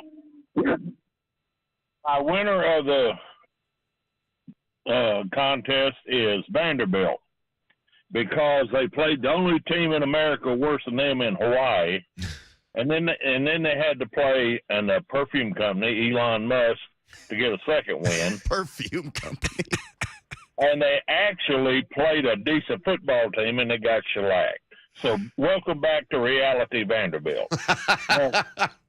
My loser of the week is Mike Vrabel. Yeah. He said after the game, you can't put the loss on the kicker. The hell you can't. He gets paid a lot of good money to hit a 45-yard field goal. Everybody in the whole team did their job on that last drive except him. That's where I put it. Donnie, I'm with you. I mean, there's more than one reason. It's like Mike said, you can't put it on the kicker. And honestly, like, I was talking to some guys in the locker room, and, won't mention names, but just off to the side. And, everybody was clearly waiting for Randy to come in the room. We're going to talk about some of the coaching decisions here in just a second, because I do have some thoughts and numbers on Treylon Burks and Derrick Henry that I think you're going to want to hear.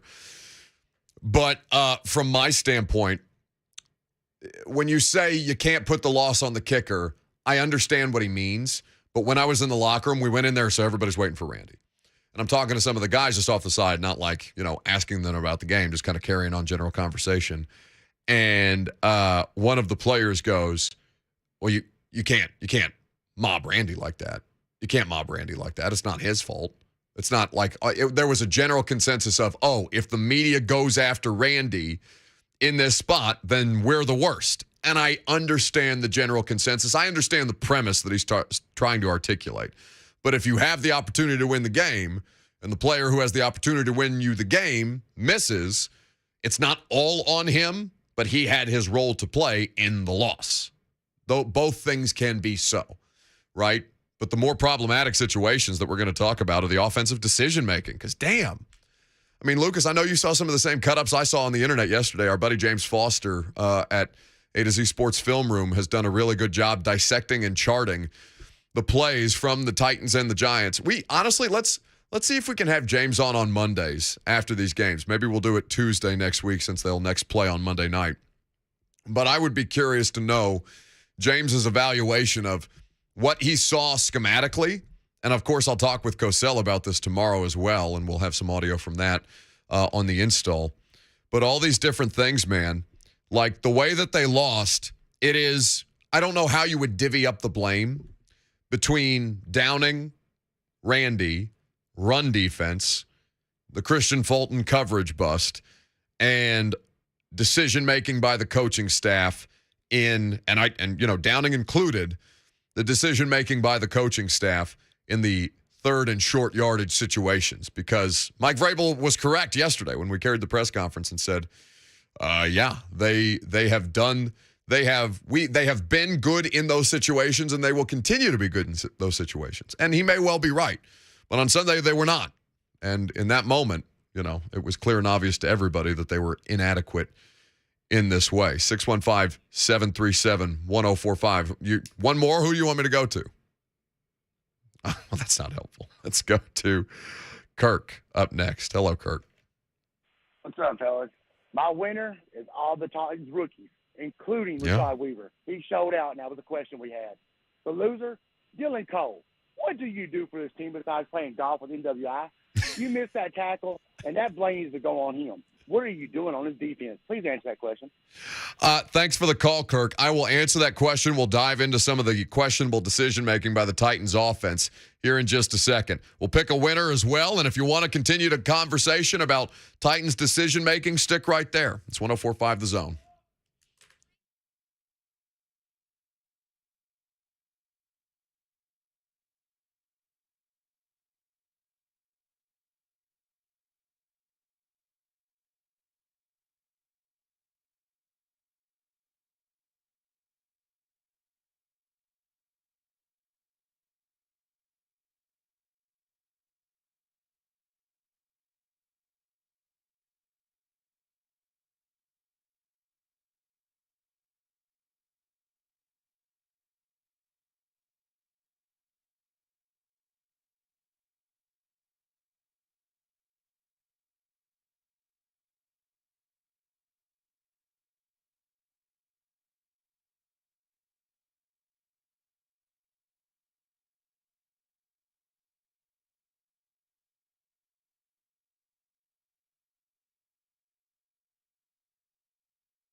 All right.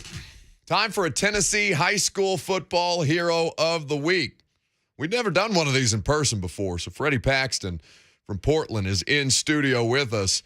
Buddy, not only have you showed out on the football field, but now you are setting the standard for every other high school football hero that follows, because now we're going to have higher expectations of the people if they want to make an appearance on this show. What's happened, stud? I'm just a little nervous right now. No, that's cool. Listen, it's just talking. It's just talking. Now, tell me about the fit you got on, because people are watching you on Zone TV right now, Facebook, YouTube, Twitter, and Twitch. I pride myself, Freddie, for the Titans games, because that's what I do. I'm a reporter. I like to dress up a little bit. My guy, this is a game day fit you're rocking in for local radio. I appreciate the level that you've brought this to. Yeah. So basically, this morning, actually, I came into school with like some sweats and a hoodie on. But Mr. Smart over there, he was like, nah. Athletic director, kind enough, and principal, kind enough to hang out with us in studio today. Yeah, it was like basically it's a business trip, so, I had to come right. Yeah, well, you absolutely did. You had one hell of a business trip this weekend. 3 catches, 125 yards, 2 touchdowns, and a 95-yard kickoff return. It felt like you were in rhythm out there making some plays. Yes, sir. I mean, with the help of my teammates and everything else, made everything fall in line, which made me have a good game. So this is something for Portland, not just for the high school, but for the community. It's a big deal for you guys to be having this kind of success, because every program, every university team, every pro team, they go through these ebbs and flows. But for Portland, it seems like you guys are having a lot of success right now, and it's really galvanized the community around you. Oh, yes, sir. I don't think we haven't had a winning record in a while, so us doing that this year and probably shooting for a home playoff game is our expectations and stuff. I mean, what's the environment been so far at these games for you guys? Because you talk about, and it's a long season, and we'll see how these things kind of play out. But for you guys right now, what's that? Have you felt that energy around you? Oh yeah, most definitely. White House game, I believe we had 2,500 people there. It was that's really good for a high school game. Packed. It was pretty packed. It was a lot of noise. The energy was just great. So the chemistry that you've got, Portland wide receiver Freddy Paxton here with us on 104.5 The Zone, kind enough to spend some time as our high school football hero. The chemistry that you and the quarterback have developed, how are you guys taking the reps on the practice field and carrying it over in the game? Because that's not an easy thing to do. I'm looking at first-round picks out there on the field for the Titans every day that have struggled with that. But you guys, the connection has seemed to be crisp through these first couple of games of the season. Yes, sir. So the quarterback we played with, White House game, which is last Friday, which Friday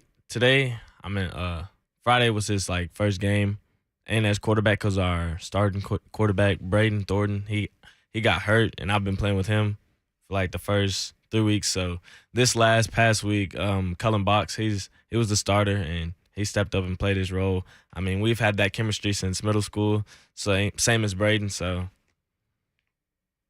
Freddie, you touched the ball 4 times on Friday, and you had 3 touchdowns, 2 in the air, and then the 95-yard kickoff return and that win over White House. What has clicked with y'all's offense? Because you start the season with a loss to Westmoreland, and then since then you've put up 49, 42, and then 49 points. So what's clicked for you guys? Really, what people don't know is our line. Our line is great. It's tremendous. It's actually our line is so good that it's made me and 2 other people theme, I guess you would say. They back at our hometown in Portland, they call it the 3-headed monster. Yeah. So that's great. I mean, nickname for that's about as good a high school football unit nickname as you could have, the 3-headed monster. So who are the 3 heads of the monster at this point? So 'cause you got to give them a shout out. You're on local radio now. I know they're going to hear this back and forth. So it's me and Jalen Perot and Braylon Dallin. And so you guys, when you go into these games and you kind of have this approach and this underdog mentality that the program has had for a little while, how much pride do you take in being, that kind of recognizable? I mean, understanding it's a team game and it's not about individual success, but still, this is something that your program, your teammates, and the community around you obviously take pride in having something like a three-headed monster. Yeah. So I mean, we just treat it like it's any other game. Just go in and do our thing. So, Freddie, you play wide receiver, you play corner. Yes, sir. Which has felt more natural to you? Like, which have you had to be maybe more coachable versus one that you feel like you're just more comfortable? I mean, I kind of feel the same way about both of them.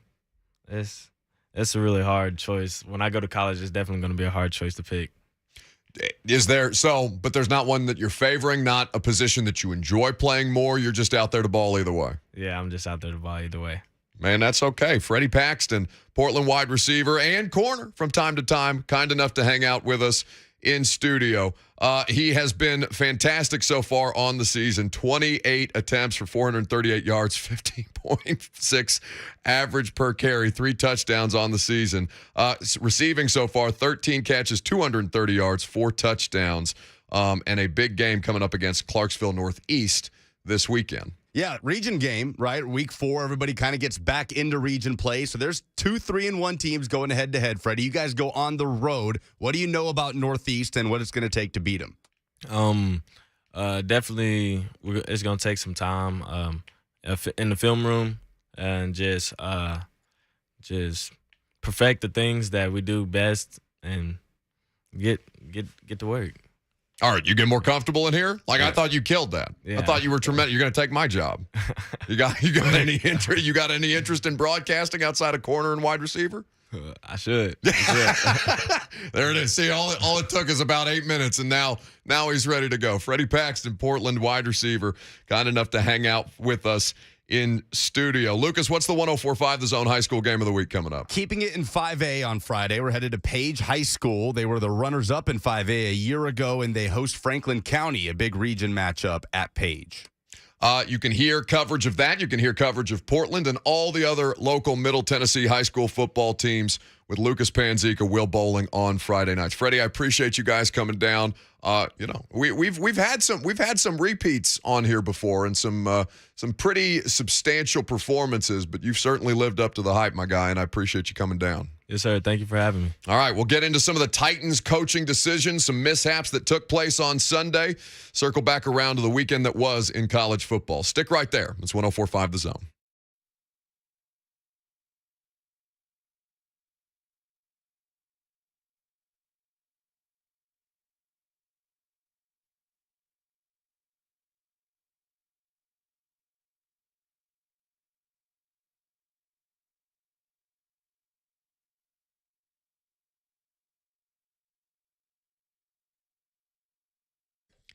Did you know the cost to rebuild a home has increased by almost 50% since 2019? If something happened to your home, it's important to make sure that you can rebuild.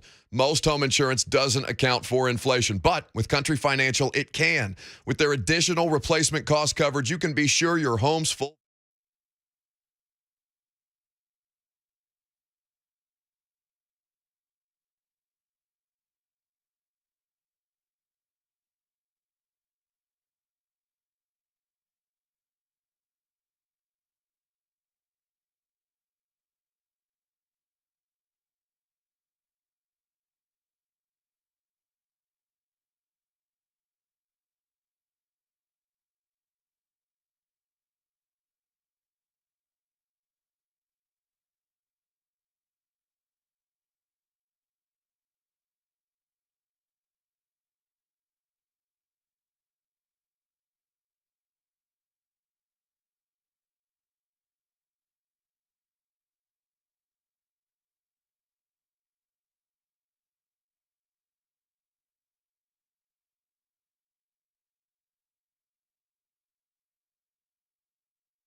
It is 11:59. Good morning from the Superbook.com sports desk. I'm Lucas Panzica. A report from Tom Pelissero of NFL Network. Titans defensive end Deshaun Hand will undergo season-ending surgery for a torn quad that was suffered in Sunday's season-opening loss to the New York Giants, per source. Around the league, Cowboys owner Jerry Jones saying that Dak Prescott will not go on IR after having thumb surgery following an injury sustained in the Sunday Night Football loss to the Bucs. Jones saying that he will be in consideration for playing within the next 4 games. Titans made some moves on Monday. They signed running back and specialist Trenton Cannon, as well as linebacker Joe Jones to the active roster from the practice squad. Linebacker Jack Gibbons was added to the practice squad. For all your foundation repair and waterproofing needs, visit USSTN.com. Breaking news at once and your home for the Titans and Vols. This is 104.5 The Zone.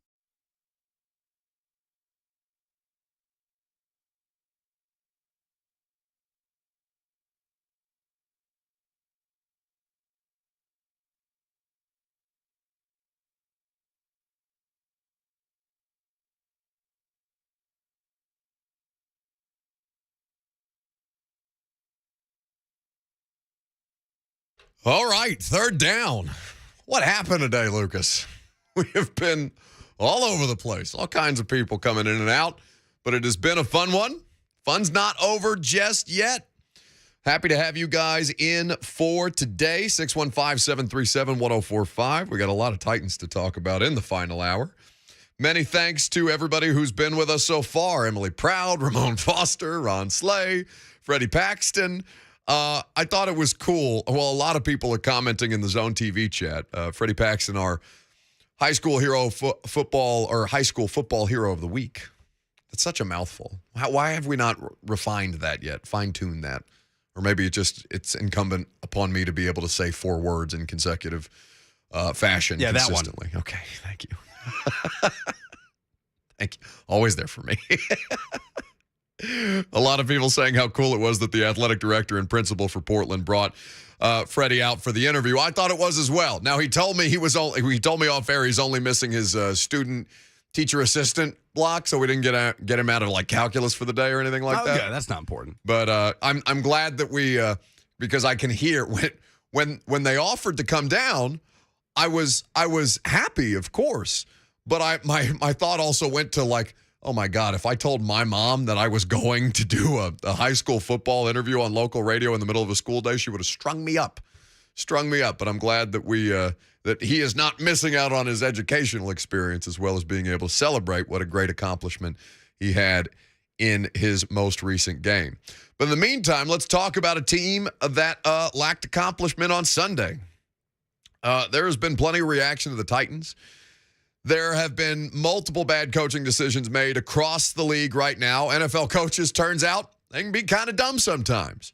Now, rare is the moment where I think you can legitimately look at. There have been several instances across now. We're into year 5 of Mike Vrabel, where you have looked at certain circumstances and said, all right, what are we doing here, Mike? What's the deal? What are you trying to figure out? What are you doing with this timeout? Why are you punting in that spot against the Ravens in the playoffs? Like, what is it that we're missing? Because more often than not, I trust Mike Vrabel, and not just more often than not, like he consistently puts them in positions to succeed, which is why I thought Sunday's result was so perplexing. But then I watched things like the Broncos last night, man. This Nathaniel Hackett stuff. We outlined this earlier in the winners and losers of the sports weekend. But what the Broncos did to lose that game, to go for a 64, it would have been the second longest field goal make in NFL history had he made it. And to Brandon McManus's credit, he had the leg. Like that thing could have gotten there. It just started to drift to the left. Not like Randy. Randy from 47 on the right hash just outright missed it left. What McManus did had plenty of leg, and it just kind of started to tail off towards the end as it got closer to the uprights. But the idea that an NFL head coach in his first game is not going to go for it on 4th and 5 with a quarterback like Russell Wilson, who they just given up the farm for, and instead settle for a field goal, which, yes, would have given them the win, but the probability, what's more likely? What's more likely? A 64-yard field goal make or Russell Wilson, Super Bowl champion, converting 4th and 5? Did you see Brandon McManus taking responsibility on social media? Man, but see, get out of here. Like, get out of here with Brandon McManus. He said 46-yard line left hash was my line to get to. They got it there. Need to make the kick. Well, and Randy said the same thing, and they're both, I mean, one is decidedly more superhuman than the other, 64 as opposed to 47. So I can't necessarily put that in front of Titans fans and be like, look, it happened to the Broncos kicker too. Don't be mad at the kicker. Yeah, it's like the second longest field goal in NFL history. I literally just said that. Thank you for listening to the show. Listen to half. Okay. Tyler Dial in the YouTube chat says, Russell Wilson says, let's ride. Coach Hackett says, let's kick. It's pretty good. So, yeah, it turns out NFL coaches, they make dumb decisions sometimes. I've talked about this before. Just because millions of dollars are made in this sport does not mean the decision makers are always that much smarter than you and I. And I thought it was interesting. My buddy Marcel Louis-Jacques, the Dolphins reporter for ESPN, wrote this out on Twitter of the situation for the Broncos and the percentage chance that Next Gen Stats gave them of making the kick versus going out there. Actually, I've lost the stat from Marcel. Either way, it was a much higher percentage chance to go for it on 4th and 5 than it was to make a 64-yard kick. Common sense. I came away from this thinking, okay, maybe I need to go back and watch this game a third time, Titans and Giants, to see what I'm missing. And there were a couple of things that were, frankly, just perplexing to me on even more on the third watch through. One of these things continues to be the short yardage situations where you look at the Chigakonkwo 3rd and 1. And again, I say to you, if Lewan makes a block, if Lewan executes the play correctly, they have a first down and then some as opposed to a 4-yard loss with a rookie tight end on an end around, and it's a much more riskier proposition. But it does not mean that the most obvious thing is not the best possible approach. Now, what I don't want from a coaching staff is I don't want any kind of self-doubt. Like, if Todd Downing thinks that the 3rd and 1 tight end around is the best move in that spot, I want it, God help me, I want him to continue to be confident that that was the right play call, and I'll do it again if I have to, by God, even as it may not be the right decision, because I think the indecision is far worse than incompetency, if that makes any sense. Now, in a perfect world, you would not like to have either of those things. And I'm not saying that they're outright incompetent. I thought the offense had a good game plan outside of the places where they clearly just got too cute. And then I go back to the number of first down carries that Derek had and how few carries he had in short yardage situations. And I say, again, what are we doing here? What are we doing here? Why are you making this so much harder on yourselves than need be? So when Mike Vrabel talks about a situation not relying, remember going back to, I think it was some point in the middle of training camp, right, Lucas, where Mike Vrabel was asked a question about relying on talent or being a talent-driven team. And his answer, I thought, was indicative of what their philosophy is. But I think when you hear it after a game like Sunday, it starts to bring up a few more questions. Let's first start with the Vrabel quote from training camp. Well, I don't want to rely on talent. I don't want to be a coach that relies on talent. I want to be, I want to coach fundamentals, technique.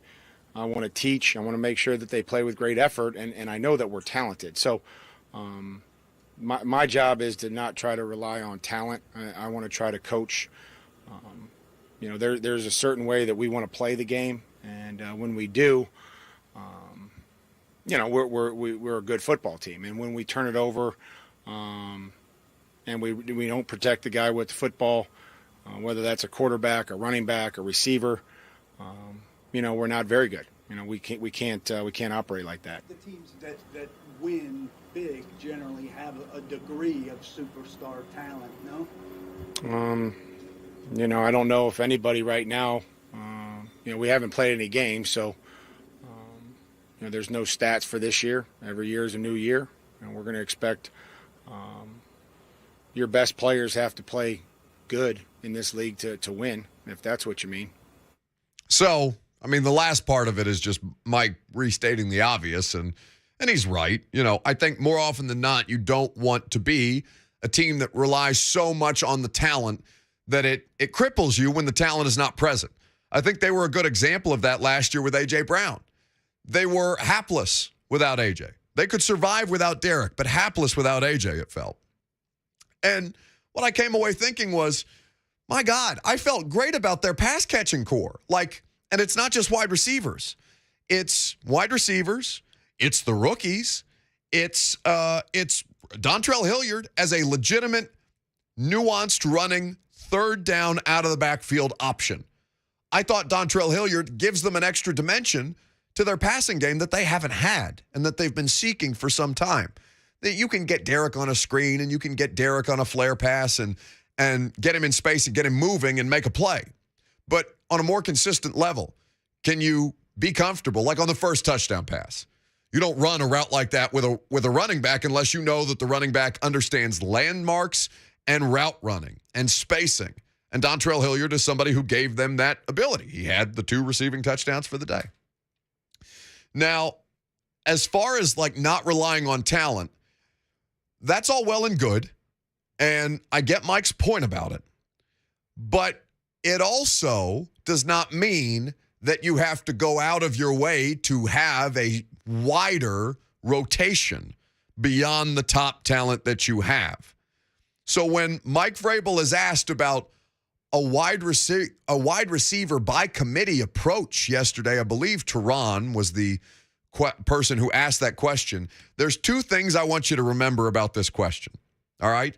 Because a lot of y'all were butthurt yesterday, and I will admit, I had a similar reaction to the lack of question about Todd Downing specifically and his decision-making.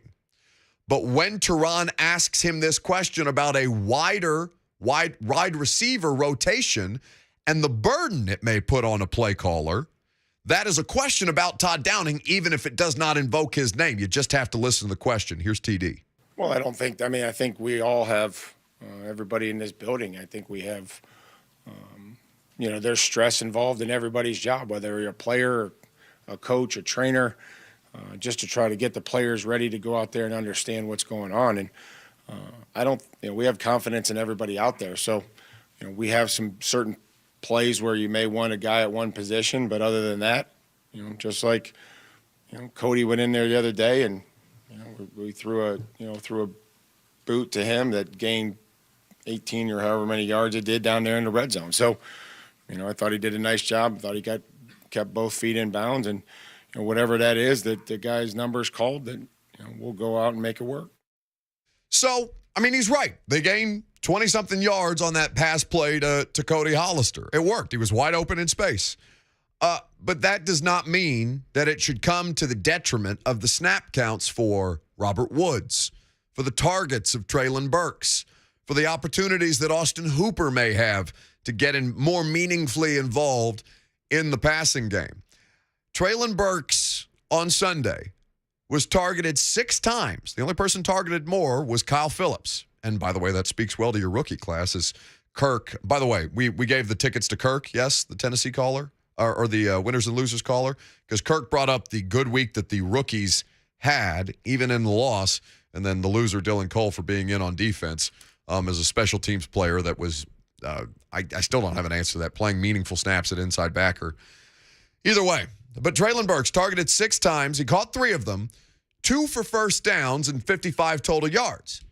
Lucas, you know how many snaps Treylon Burks played on Sunday, just on offense? It was like 20, right? 22. Now, there's not that many snaps in a football game for them to give to a rookie wide receiver. But I think when you are having success with Treylon Burks, and maybe the idea that it left all of us wanting more is the bigger thing here. Maybe they're looking to see in their first opportunity to have real live game action. Okay, can you produce in the spots that we put you in? And then next week there will be expanded opportunities. Because Treylon Burks, 22 snaps on offense was about 36.7% of their total offensive snaps. Kyle Phillips played more, Hooper did play more, even though he only had the one target. Robert Woods did play 41. Nick Westbrook-Akina played 41. And Jeff Swaim. Jeff Swaim is the leader of all skill position players for the Tennessee Titans, 44 total snaps. Will Anderson, 1983, it looks like on the Zone TV chat. He's writing in for us on YouTube. Says, you guys are typical. Well, I think he means typically overreacting. Giants got lucky. A lot of great teams start 0-1. Okay, fine. But they had the opportunity to win that game in multiple ways. Let me give you a stat that I saw from my colleague at A to Z Sports this morning, Sam Phelan. And why don't I do that coming up next? Because you say that we're overreacting. I'm going to give you some numbers as to why exactly the hell we are not.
The Buck Rising Show is powered by Spring Hill Heating and Cooling. Visit springhillac.com.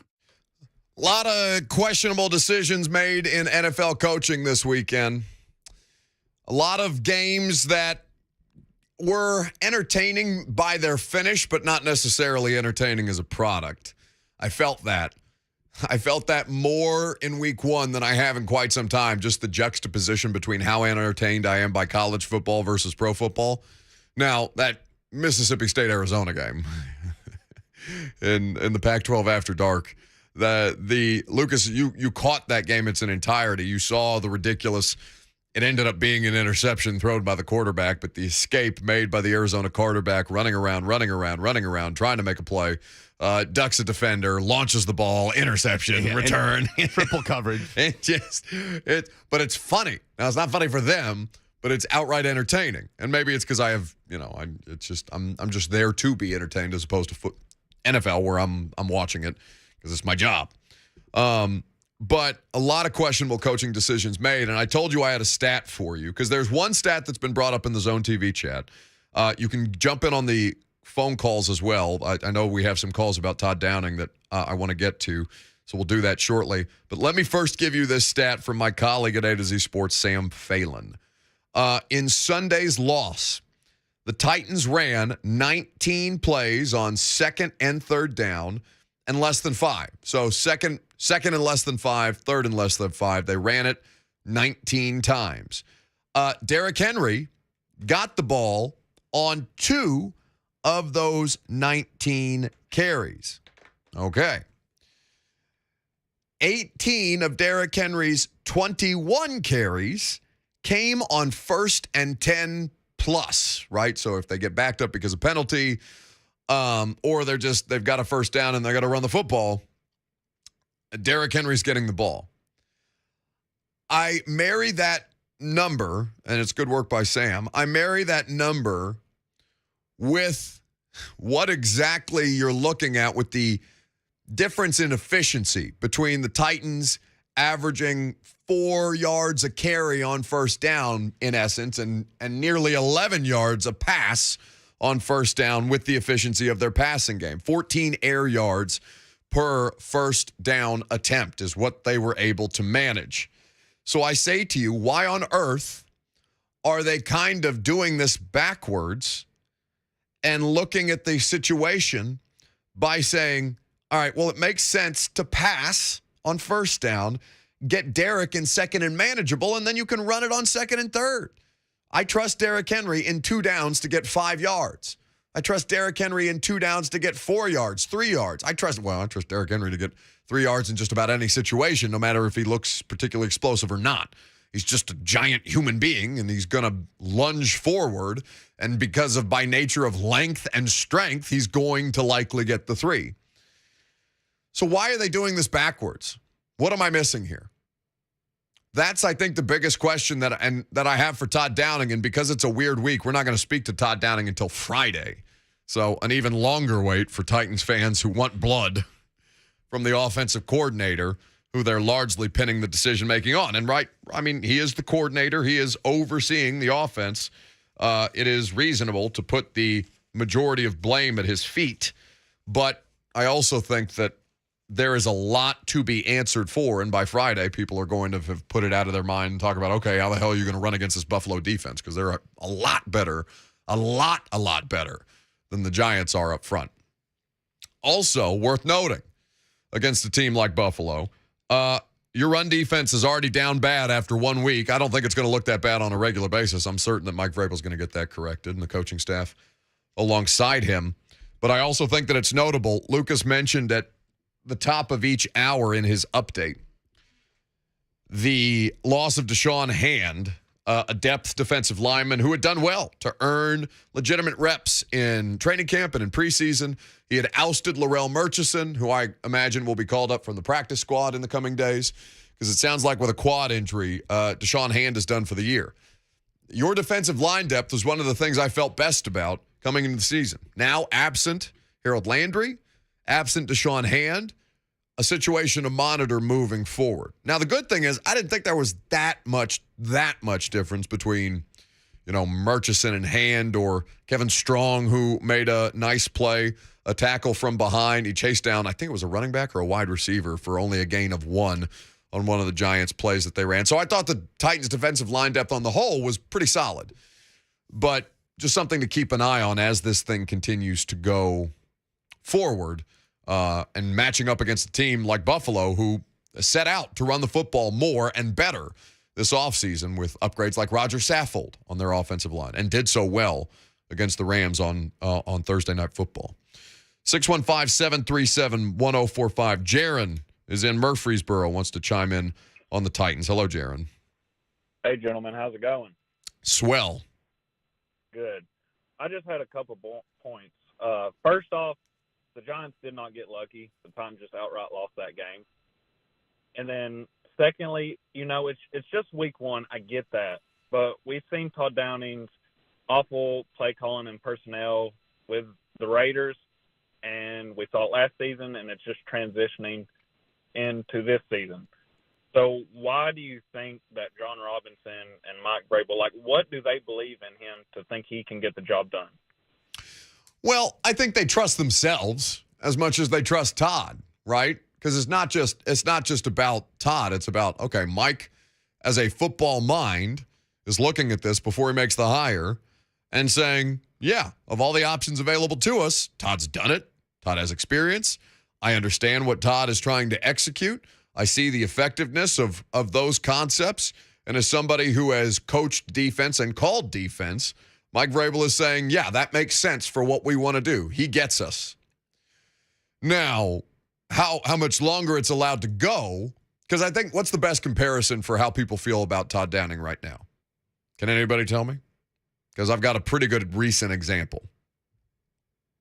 As far as, are you talking about early 2019 season Arthur Smith? No, I'm talking about 2017 Terry Robisky. Yeah. Terry Robisky as the offensive coordinator now I don't think he was the OC under Mularkey in 16, although I need to go back and look at that. I know for sure he was in 17 because I remember him telling us that 80% of their offense was predicated off Marcus Mariota's ability to run. I looked around and said, what the hell is he talking about? What does that even mean? It's 2017. It's not 1975. You're not Lamar Jackson out here. What are you talking about, Terry? Put it in reverse, Terry. Back it up. Back it up. So Robisky, the offense is a slog in 2017. Now, DeMarco Murray's body breaks down, and for some reason, the offensive coaching staff continues to give him the volume instead of Derrick Henry at the time.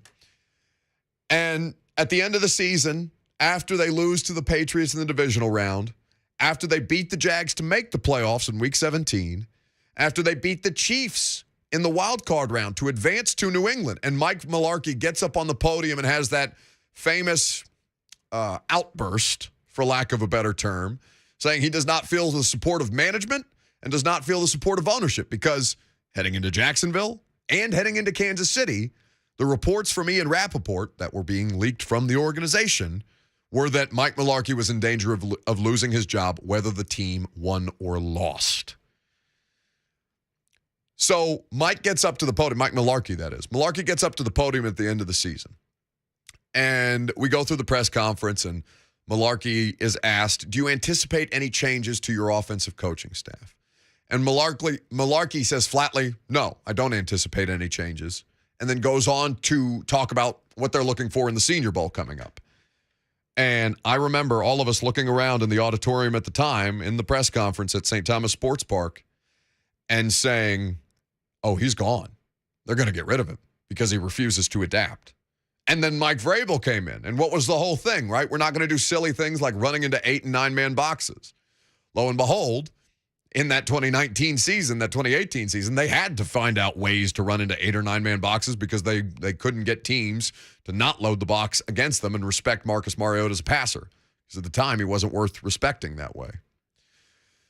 So that's the closest comparison I can find to where it would look like things are trending with Todd Downing, because it is just one game into a new season, which is why, by the way, they won't make a change, especially not Mike Vrabel.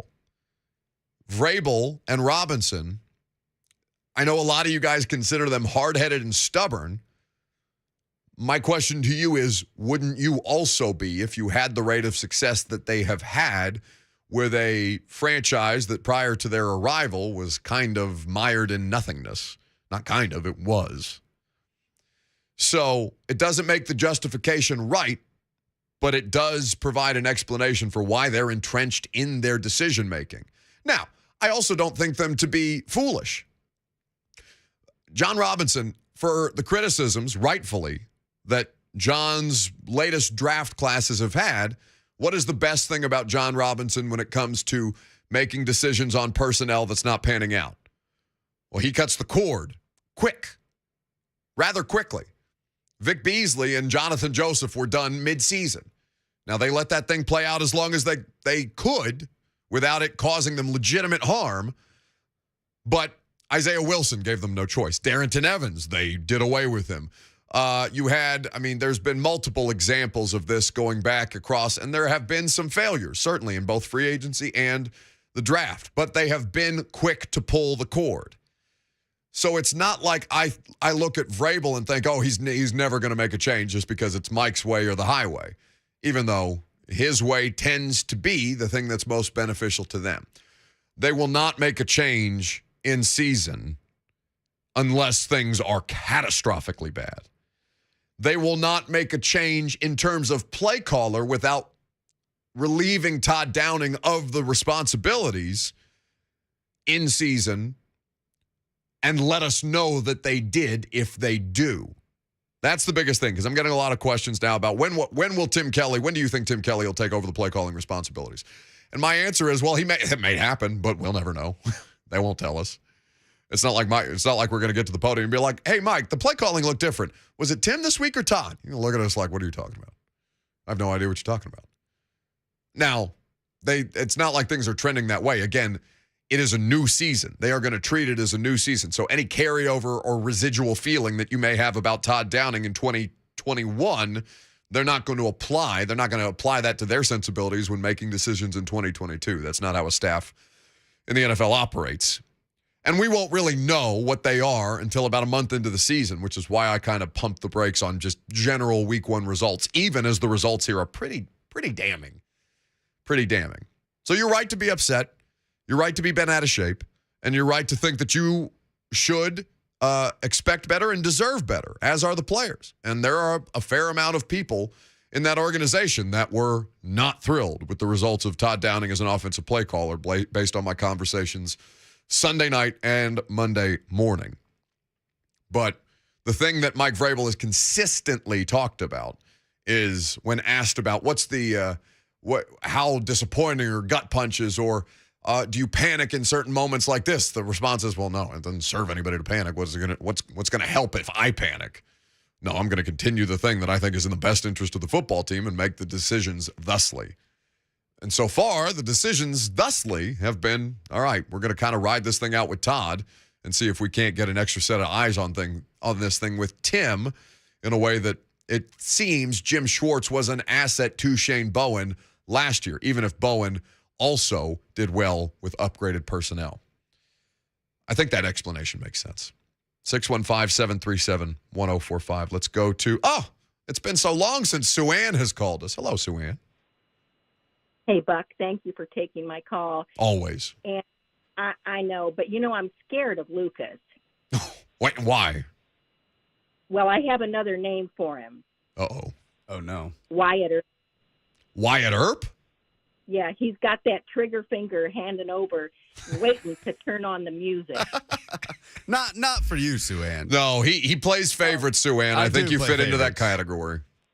Okay, well, I appreciate it. Okay, well, I've calmed down a little bit since I called in. I mean, everything you just said, Buck, was spot on in so many ways. But when Vrabel said that about, we're not going to rely on talent, when I heard him say that in the press conference, I was like, oh, that's why we're keeping Todd Downing, because we're not relying on talent. Sue Ann! Oh, no. He has a family. My God. Just saying. But, and I would like to say something about what you just said. Mike Mularkey, he he had the Adams family support, but he could not say to his friends, which is why it's trouble when you get your friends in there, goodbye, Yeah. and they did not let him go because they weren't happy with him. And so I just, but it's frustrating. And so my question is, and you're right, we will never know. My question is, so Todd, what is exactly, like if he's the assistant offensive line coach, what exactly does he do? And are they grooming him? You mean Tim Kelly? Yeah, sorry, Okay. Tim Kelly. Sure. And so if they're grooming him, so like if Rabel is coaching him and training him, is that like a possibility? And so one more thing, and then I'll hang up. So last year at the end of the season, which I'm trying to still let it go, I love the Titans, but Blaine said that following first radio, session 104.5, he said it sounded like there was more than one person making play calls. And you know what? I think that that's right. I think there was confusion on the field. And I'm not saying that Ryan Tannehill didn't throw 3 interceptions, but if there's not continuity among the coaching and in the play calling, then it makes sense to me that there can't be continuity on the field. Okay, thank you for not turning on the music, Lucas. I'll hang up and listen. My God, she is an assassin. And she's judicious with when she calls in, which is what I respect most about Sue Ann.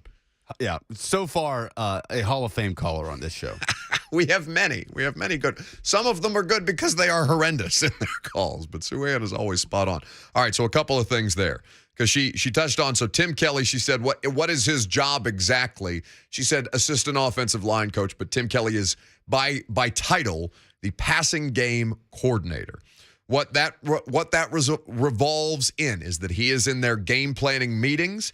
He is there to help put together so Rob Moore is also a part of these as the wide receivers coach. You'll have Pat O'Hara involved. Like they delegate, right?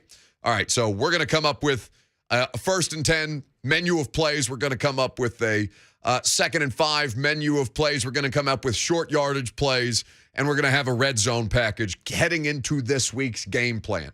Well, Tim Kelly is probably going to have involvement in all of those, just as, for example, Arthur Smith was heavily involved in their red zone offense and game plan before he was the offensive coordinator as their tight ends coach, as was Todd Downing. It's worth noting when they were the most successful red zone offense in football, or one of the most successful red zone. They were like top 3. Behind the Chiefs, and I want to say the Ravens in that 2020 season. Regardless, there were not complaints about Todd Downing then. I just want people to be aware of that, because it is not just, there is one person, we think, making the play calls, but there are multiple hands, multiple minds, multiple sets of eyes going into each week's game planning meetings. Now, to the point about lack of coordination on the field, it would seem. That has been a problem with this coaching staff before under Mike. 2020's defense, there are multiple reasons why it failed so completely. But what was one of the biggest things that we found out from Kevin Byard after the 2020 season was over? Well, yeah, Shane's now like the official defensive coordinator. It's not just this or this symbiotic relationship with he and Vrabel. We've got one voice, one overseeing entity coordinating our defense. And that has streamlined the communication process. So I'm not saying that that's the case right now with the offense. I'm saying that there's precedent for that existing under this coaching staff. And that caused, in addition to other things, a substantial amount of discord for the players in that 2020 defense. We have last call for phone calls coming up next. We got poll questions as well. Stick around. We'll wrap up the show.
Okay. Hey, we got concert tickets to give away real quick. Bring Me the Horizon coming up at Municipal Auditorium. Caller number 5 will go see Bring Me the Horizon coming up here in just a couple of days. In the meantime, we have last call for phone calls. We've been talking about Titans decision-making, and I want to bang some of these out before we get to the polls. So let's go to Scott in White House up next. Hello, Scott. What you got for me? Oh, Scott, going once. No. A shame. Sorry, Scott. Let's try JC, who's in Franklin. Hello, JC. After Sue Ann, I don't think there's anything left to be said. Oh, buddy, she's a tough one, isn't she? Hey, that was impressive. I mean, that she hit it right on the head with consistency.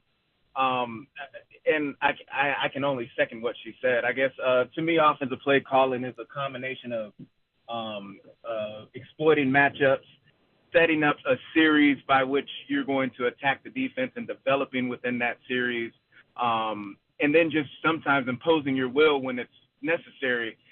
And when it comes to the Titans play calling, it just seems that we're just running plays. But let me make an argument for Todd Downing based on what you said earlier. Did you not say that the Titans, at least in this last game, were averaging 4 yards per carry on first down? They were. And then did you also not say that they were averaging 11 yards per pass on the times they did pass on first down? Even better, they were averaging 14 air yards per first down passing attempt. Todd Downing's argument to you is going to be, well, Buck, wouldn't you take 4 yards a carry on first down?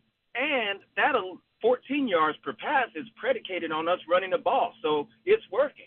I would say only as a counter to that, JC, and it's, I understand the logic, but the disparity between the first down runs that did not result in the amount, just not playing third downs. I would rather them play far fewer third downs than 11 as they did and continue to play.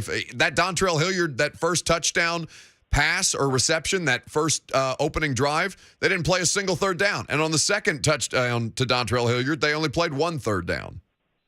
And that seems to me in the first half, they didn't get exposed based on how we're running the offense. So I'll wrap up here. Buffalo, with what I would believe is a better defense than the Giants, might expose more what I think all the fans are talking about, which might put Vrabel in a situation where, hey, here it is. It's on the plate now for sure. Thanks, Buck. I'll hang up and listen, man. Thanks for the call, JC.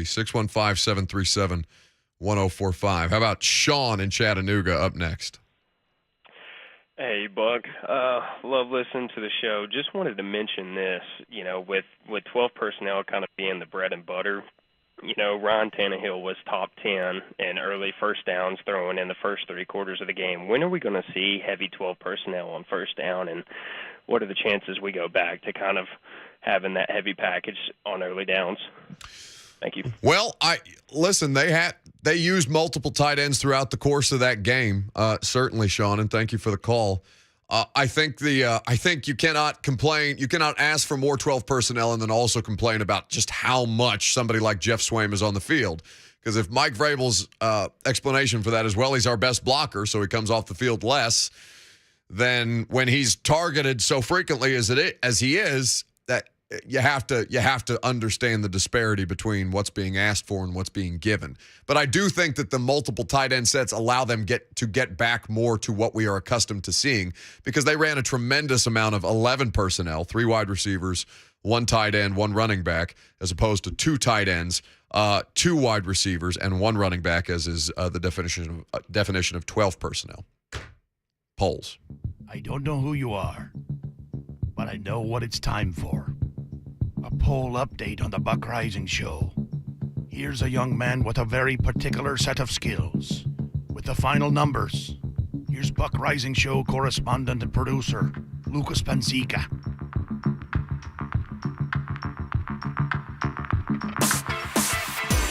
Presented by Two Rivers Ford. You can custom order any new Ford from Two Rivers. They will deliver it to you when it gets manufactured. Who are the winners of the weekend? V-Love says Gino. They let him cook.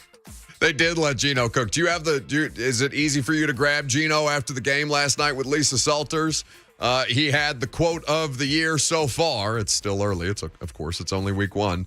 You said had written you off, maybe? What do you say to them? Yeah, they wrote me off. I ain't right back, though. That's the problem. I ain't right back. Let's go. Put it on the T-shirt, Gino. Congratulations to him. Do you see how many former Seahawks were throwing shade at Russell Wilson after that game on Twitter? Richard Sherman, Doug Baldwin. It was surprising. It does not seem like Russell Wilson was well-liked by his Seattle teammates, offensively or defensively, and I know Pete Carroll enjoyed beating him yesterday. Cousin P says App State and Marshall, the winners of the weekend. That was it for me. The Fun Belt, getting it done, and then got to include Georgia Southern, basically getting Scott Frost fired at Nebraska. Josh Pate had the tweet of the week, I thought, our buddy, when he said, who pissed off the Fun Belt? Because they were out for blood on Saturday afternoon. Who are the losers of the weekend? V-Love, he submits a photo of the Browns' new midfield logo called Brownie the Elf.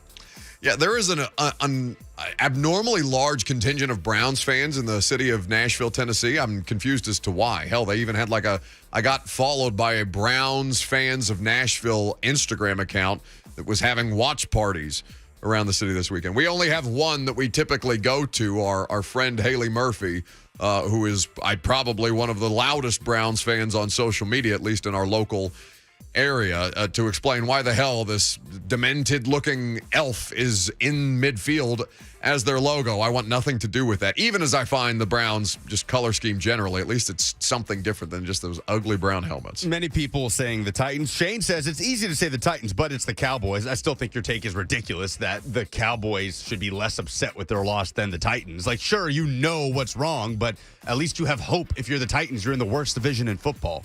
I would rather lose by 16 than lose by 1. Because at least I know what you are, frauds. Eric and Jordan submit Texas A&M. Did you see this thing? Jordan says Texas A&M for enabling a cult. The midnight yell on Friday. We're going to do this tomorrow. What? I can't believe you haven't seen this. That's a tease for tomorrow. Okay. Did the Texas game change your expectations for Alabama? 51% say no, but people are split. It did humanize them a bit. I thought it was an interesting result. I also think that Alabama is allowed to play close games as long as they don't lose them like they did to Texas A&M last year. Nothing for me changes about Alabama. What is your biggest area of concern for the Vols 2 weeks in? Eldon says secondary and run game. Communication is a general term, but I would think being on the same page in the passing game. They need to be more concise, more crisp. They'll have the opportunity to workshop that this week against Akron. Who won the tickets, by the way? It was, I already forgot. Are they really excellent. your Thank friend? you for treating our listeners with the care and respect that they deserve. I already forgot after you just spent 5 minutes on the phone. We cycled through like 3 names. Are they really your friend if they have a fall wedding? 78% say no. The answer is no. In fact, you should abandon them from their friend group, from your friend group. Are those the polls? Those are the polls. Corey won the Vols tickets. Excellent. Congratulations to Corey. I hope you enjoy yourself. That does it for us today. Prime time tonight. Another episode of The Install tomorrow. Make sure you're subscribed because I know Greg's going to have a lot to say about the play calling for the Titans and several other teams. What happened? Wait, no. Donnie, no. Corey won the Vols tickets. What? Yeah, Corey. Are you sure? No. Okay.